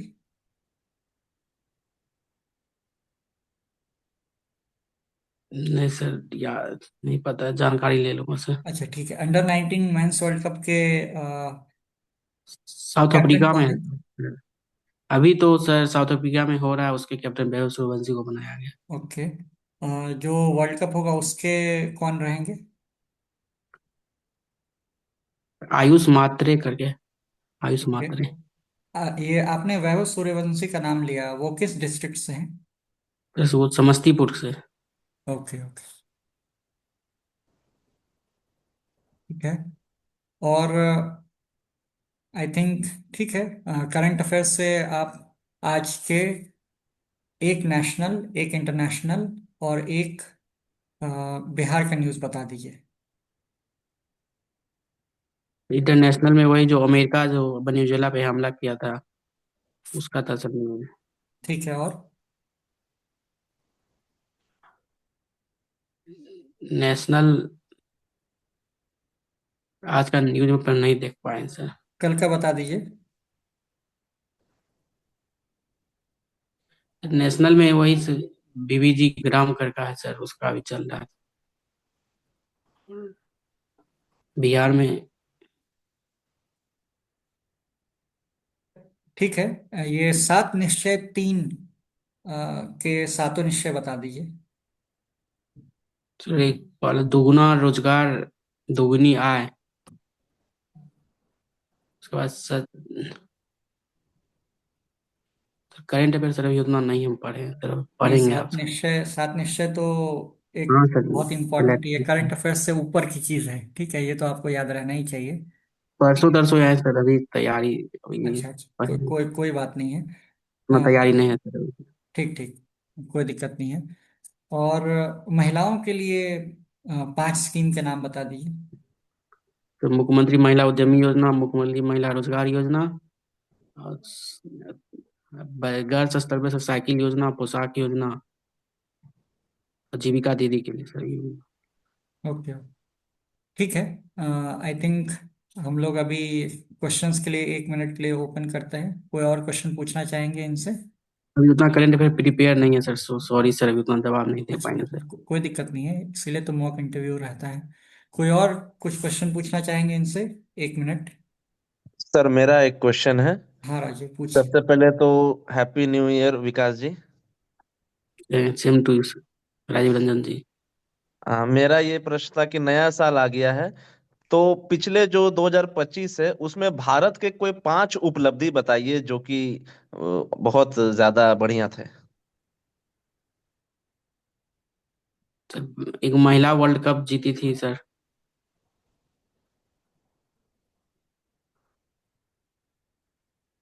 साइंस के क्षेत्र में।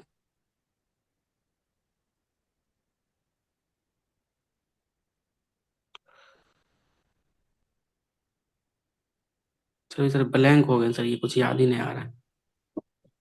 अच्छा कोई बात नहीं सर, मेरा हो गया। ओके, ठीक है, थैंक यू। आप हिस्ट्री आपका ये ऑप्शनल है, तो आपको कैलेंडर के विकास, आपको कैलेंडर के बारे में पता है? भारत का ऑफिशियल कैलेंडर क्या है? शक संबद्ध है सर। अच्छा, शाक संवत के हिसाब से अभी कौन सा साल चल रहा है? 5825,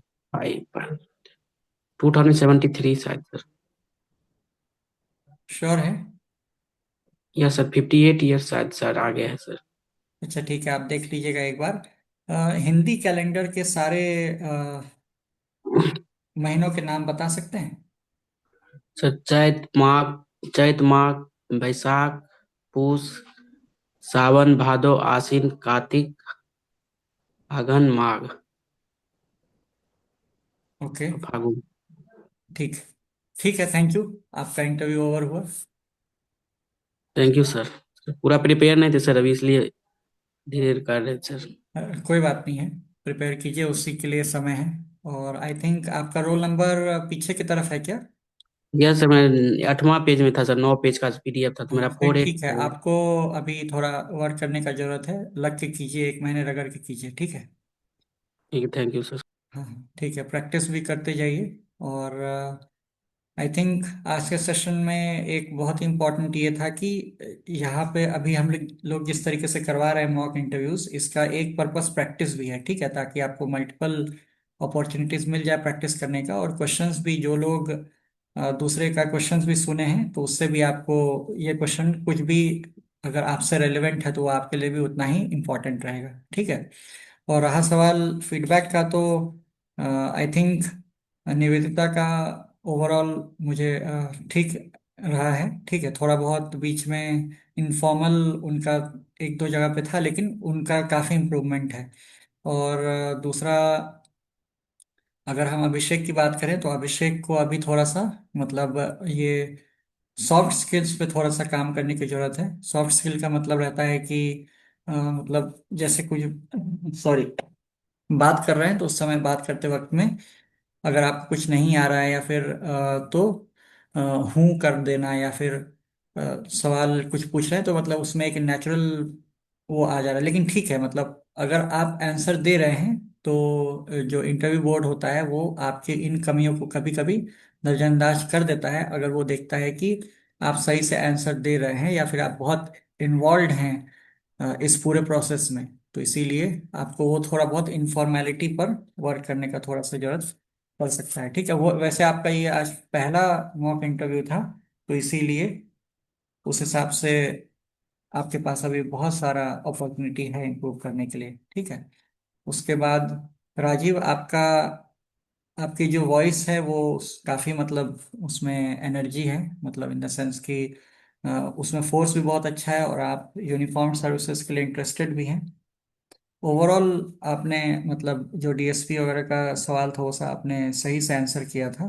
आई थिंक प्रैक्टिस करते रहिए, और आपका सवाल भी लास्ट में जो आपने पूछा वो भी अच्छा था। और विकास, आपको भी, आपको तो बता ही दिए, आपको काफ़ी अभी मतलब प्रैक्टिस की ज़रूरत है। बाकी एक चीज़ ध्यान रखिएगा कि मेंस का जो मार्क्स है वो काफ़ी इम्पोर्टेंट रहता है पूरे इसमें, पर at the same time interview में जब आप अच्छा परफॉर्म करते हैं दोनों ऐड होता है, तो इसीलिए बहुत ज़्यादा टेंशन नहीं लेना है, ठीक है ना। तो बहुत ज़्यादा ओवर परफॉर्म करने का टेंशन लेना है कि नहीं मुझे इसी में एक मतलब इतना अच्छा ले आना है कि मेंस को, तो वो उससे एक आर्टिफिशियल प्रेशर क्रिएट होता है। तो आप प्रोसेस पे ध्यान दीजिए, सब लोग रेगुलर जैसे प्रैक्टिस चल रही है उसमें हो गया, मॉक इंटरव्यूज करते रहें, तो उससे आई थिंक ये प्रोसेस में आप लोग बने रहिए, ठीक है। बहुत ज़्यादा जब आप बहुत ज़्यादा प्रोसेस में बने रहिएगा तो रिजल्ट पर से आपका थोड़ा सा दिमाग हट जाएगा, ठीक है। तो वो बहुत इंपॉर्टेंट रहता है। इकोनॉमिक्स के क्वेश्चंस में अभिषेक आपको थोड़ा सा मतलब क्योंकि आपने काफ़ी ज़्यादा पढ़ाई की होगी आज के मॉक इंटरव्यू के लिए, तो इसीलिए हो सकता है कि आप सोच रहे होंगे कि जिस तरीके से, तो आपको प्रैक्टिस करना है कि जो क्वेश्चन पूछा जा रहा है उस पर आपको फिर से कितना भी आपने पढ़ाई की हो पर आपको फोकस करके वापस उस क्वेश्चन पे आना है, ठीक है। बाकी ओवरऑल आप लोग सबका अच्छा था, बेस्ट विशेस। अब कुछ डाउट्स पूछना है चाहे तो आप पूछ सकते हैं। सर मेरा एक डाउट था कि हाँ सोनू। जैसे पॉइंट बोल रहा है लेकिन आधा पॉइंट ही याद आ रहा है, तो आधा बोल दिए हैं तो बीच में रुक के पॉज करके सॉरी बोल के पॉइंट रिट्रीव कर लेना चाहिए, या फिर सच सोच के उसको पूरा ही कर लेना चाहिए थोड़ी देर अगर समय लगे तो? मतलब ये ठीक है, कल आपका मॉक है, हम लोग एक बार कल देखते हैं कि आपका ये डाउट किस तरीके से है, मतलब एक बार, ठीक है। Thank you so much sir. Okay, ठीक है। सर इंग्लिश का आपने कोई लाइन बोला था सर, समझ नहीं आया सर क्या था वो। अच्छा ठीक है, मतलब वो बेसिकली था कि I celebrate my self, I sing for my self, तो वो एक लाइन थी, जी सर। उसके सर बारे में एक बोल रहे हैं क्या? सर एक हाँ रिक्वेस्ट। हाँ सर, जी सर। हाँ, वो बेसिकली इंडिविजुअलिज्म को प्रमोट करने वाला एक आइडिया था। तो डिबेट जी का सर। पार्ट में उसको ले रहे थे कि क्या वो इंडिविजुअलिज्म जो प्रमोट किया जा रहा है उससे आप कितने सहमत है, तो वो बेसिकली वहां से कैरी करके आपको इंडिविजुअलिज्म पे आपका ओपिनियन लेने का प्रयास किया जा रहा था, ठीक है। और दूसरा ऑथर इज डेड में भी वहां पे पोएट और जो ये जो रीडर होते हैं उनके बीच का जो डायनेमिक्स होता है उस पर क्वेश्चन था वो, ठीक है। Sir can I speak? हाँ बोलिए। सर इसका वीडियो अगर प्रोवाइड हो जाए तो फेशियल एक्सप्रेशन कैसे रहता है जब आंसर जवाब दे रहे होते हैं, तो उसको एनालाइज करके इम्प्रूवमेंट में काफ़ी हेल्प मिलेगा। ठीक ठीक चलेगा। अभी okay. Okay, thank you sir. Okay, ठीक है। आई थिंक अगर किसी को कोई डाउट नहीं है तो फिर हम लोग क्लोज करते हैं। Thank you sir. Okay, thank you so much. Okay, good night. Thank you good so night much sir. Sir. हाँ, ये कोई फीडबैक आज के सेशन के बाद? सर सबसे पहला फीडबैक मैं देना चाहता हूं सर। सर ये जो आपने जो मेरा जो ग्रेजुएशन का है सर, मैंने बहुत सारा मॉक दिया था सर। तो ज्यादातर सब इंग्लिश ऑनर्स सुनते हैं तो बस यही पूछते हैं सर कि आपके फेवरेट ऑथर कौन है, कौन कौन सा नॉवेल पढ़े हैं, इस नॉवेल का कहानी क्या था, ये पोयम क्या है। लेकिन सर ये जो आपने ये जो डीप एनालिसिस में जाके जो एक व्यू पॉइंट जो लिया सर, वो काफी ज्यादा अच्छा लगा सर। Okay, thank you. और कुछ और कोई जोड़ना चाहेंगे? वैसे काफी लोग अब लीव भी किए हैं, तो विकास, निवेदिता और अभिषेक, आप चारों ने दिया है तो आप हेल्पफुल है। लोग, हाँ आप लोग अपना अपना क्या फील कर रहे हैं वो बता दीजिए, क्योंकि आप चारों ने दिया है। बाकी लोग सर अगर इससे पहले जानना हम चाहते हैं तो जा सकते हैं एक एक करके। अभिषेक, आप पहले बता दीजिए आपको कैसा फील हुआ आज के मॉक इंटरव्यू में, और आपको खुद से आज कैसा लगा। मॉक इंटरव्यू ये आज मेरा पहला इंटरव्यू था सर। तो आज हमको ये अपनी कमी को देखने को मिला कि हम पढ़ क्या रहे हैं और कैसे हम रिप्लाई दे पा रहे हैं। और सबसे ज्यादा सर आपने बताया कि हाँ फेशियल रिकॉग्निशन, तो उस पे हम अपना काम करना सीखेंगे। हाँ ठीक है, आपने जो जैसा बोला था ऑफलाइन भी आप दे रहे हैं, वहाँ पे आपको इसमें बहुत मदद मिलेगा कल जो आप दे रहे हैं वहाँ से। ठीक है। जी जी sir, thank you sir. Okay. और निवेदिता, आई थिंक, हाँ निवेदिता, आपको कैसा फील हुआ आज के मॉक में, खुद क्या महसूस किए। आप म्यूट हैं। ठीक है विकास, आप बता दीजिए। सर हमको बहुत मदद मिला सर। सर हम इससे पहले डाटा वाला में सर काम नहीं किए थे। आप जो सवाल पूछे ना सर, आइडिया लग गया जो कहाँ कहाँ से तैयारी करना है सर। डाटा वाला, डाटा एनालिस्ट के रूप में सर हम तो सोच रहे थे सर छोड़ देंगे, इतना तैयारी नहीं है तो, लेकिन आप पूछे तो आइडिया लग गया सर क्या क्या पूछ सकता है। ठीक, ओके। एसक्यूएल में बहुत डीप भी जा सकता है सर, जा सकते हैं। मतलब ये अभी तक तो हमको इस टाइप के सवालों का पता है, ये कंप्यूटर साइंस में भी पूछा जाता है, डेटा एनालिस्ट में भी पूछा जाता है, एसक्यूएल वगैरह थोड़ा बहुत। और वो जो स्टार वगैरह है तो उसका आंसर यही रहता है कि स्टार जो है वो उतना ऑप्टिमाइज नहीं रहता है, क्योंकि उसमें बहुत सारे अ, मतलब सारा कॉलम ही उसमें पिकअप हो जाता है जब आप स्टार लगाते हैं तो। ठीक है। लेकिन अगर आपको उसके साथ स्पेसिफिक डायरेक्शन मिले कि कैसे कोई चार कॉलम ही अगर उसको एक्सट्रैक्ट करना है, तो वहां पे आप स्टार और फिर column column column sorry select column column column डाल के भी आप कर सकते हैं। तो वो आप थोड़ा बहुत बोल सकते हैं कि सर डेटा जो कलेक्शन करते हैं हम लोग, एक्सट्रैक्ट करते हैं, उसमें एफिशिएंसी बढ़ाने के लिए हम लोग स्टार जब यूज करते हैं तो सारे कॉलम्स एक साथ एक्सट्रैक्ट हो जाते हैं। लेकिन अगर हमें कॉलम का जानकारी रहे, यानी कि हाइपोथेसिस अगर डेवलप्ड रहे, तो हम लोग उतने ही कॉलम एक्सट्रैक्ट करते हैं, तो उससे एफिशिएंसी बढ़ जाती है सिस्टम की। और दूसरा थोड़ा बहुत आप देख लीजिएगा कोरिलेशन क्या होता है, रिग्रेशन क्या होता है, क्लासिफिकेशन क्या होता है। कोरिलेशन कब यूज करते हैं, रिग्रेशन कब यूज करते हैं। ठीक है, ये सब चीज़ देख लीजिएगा अगर आपको ये बोलना चाहेंगे तब। ठीक है। ठीक है सर। ओके। और इलेक्ट्रिकल में इतने बहुत नहीं सर। हाँ सॉरी। इलेक्ट्रिकल इंजीनियरिंग में भी सर बहुत डीप हाँ जाएगा क्या?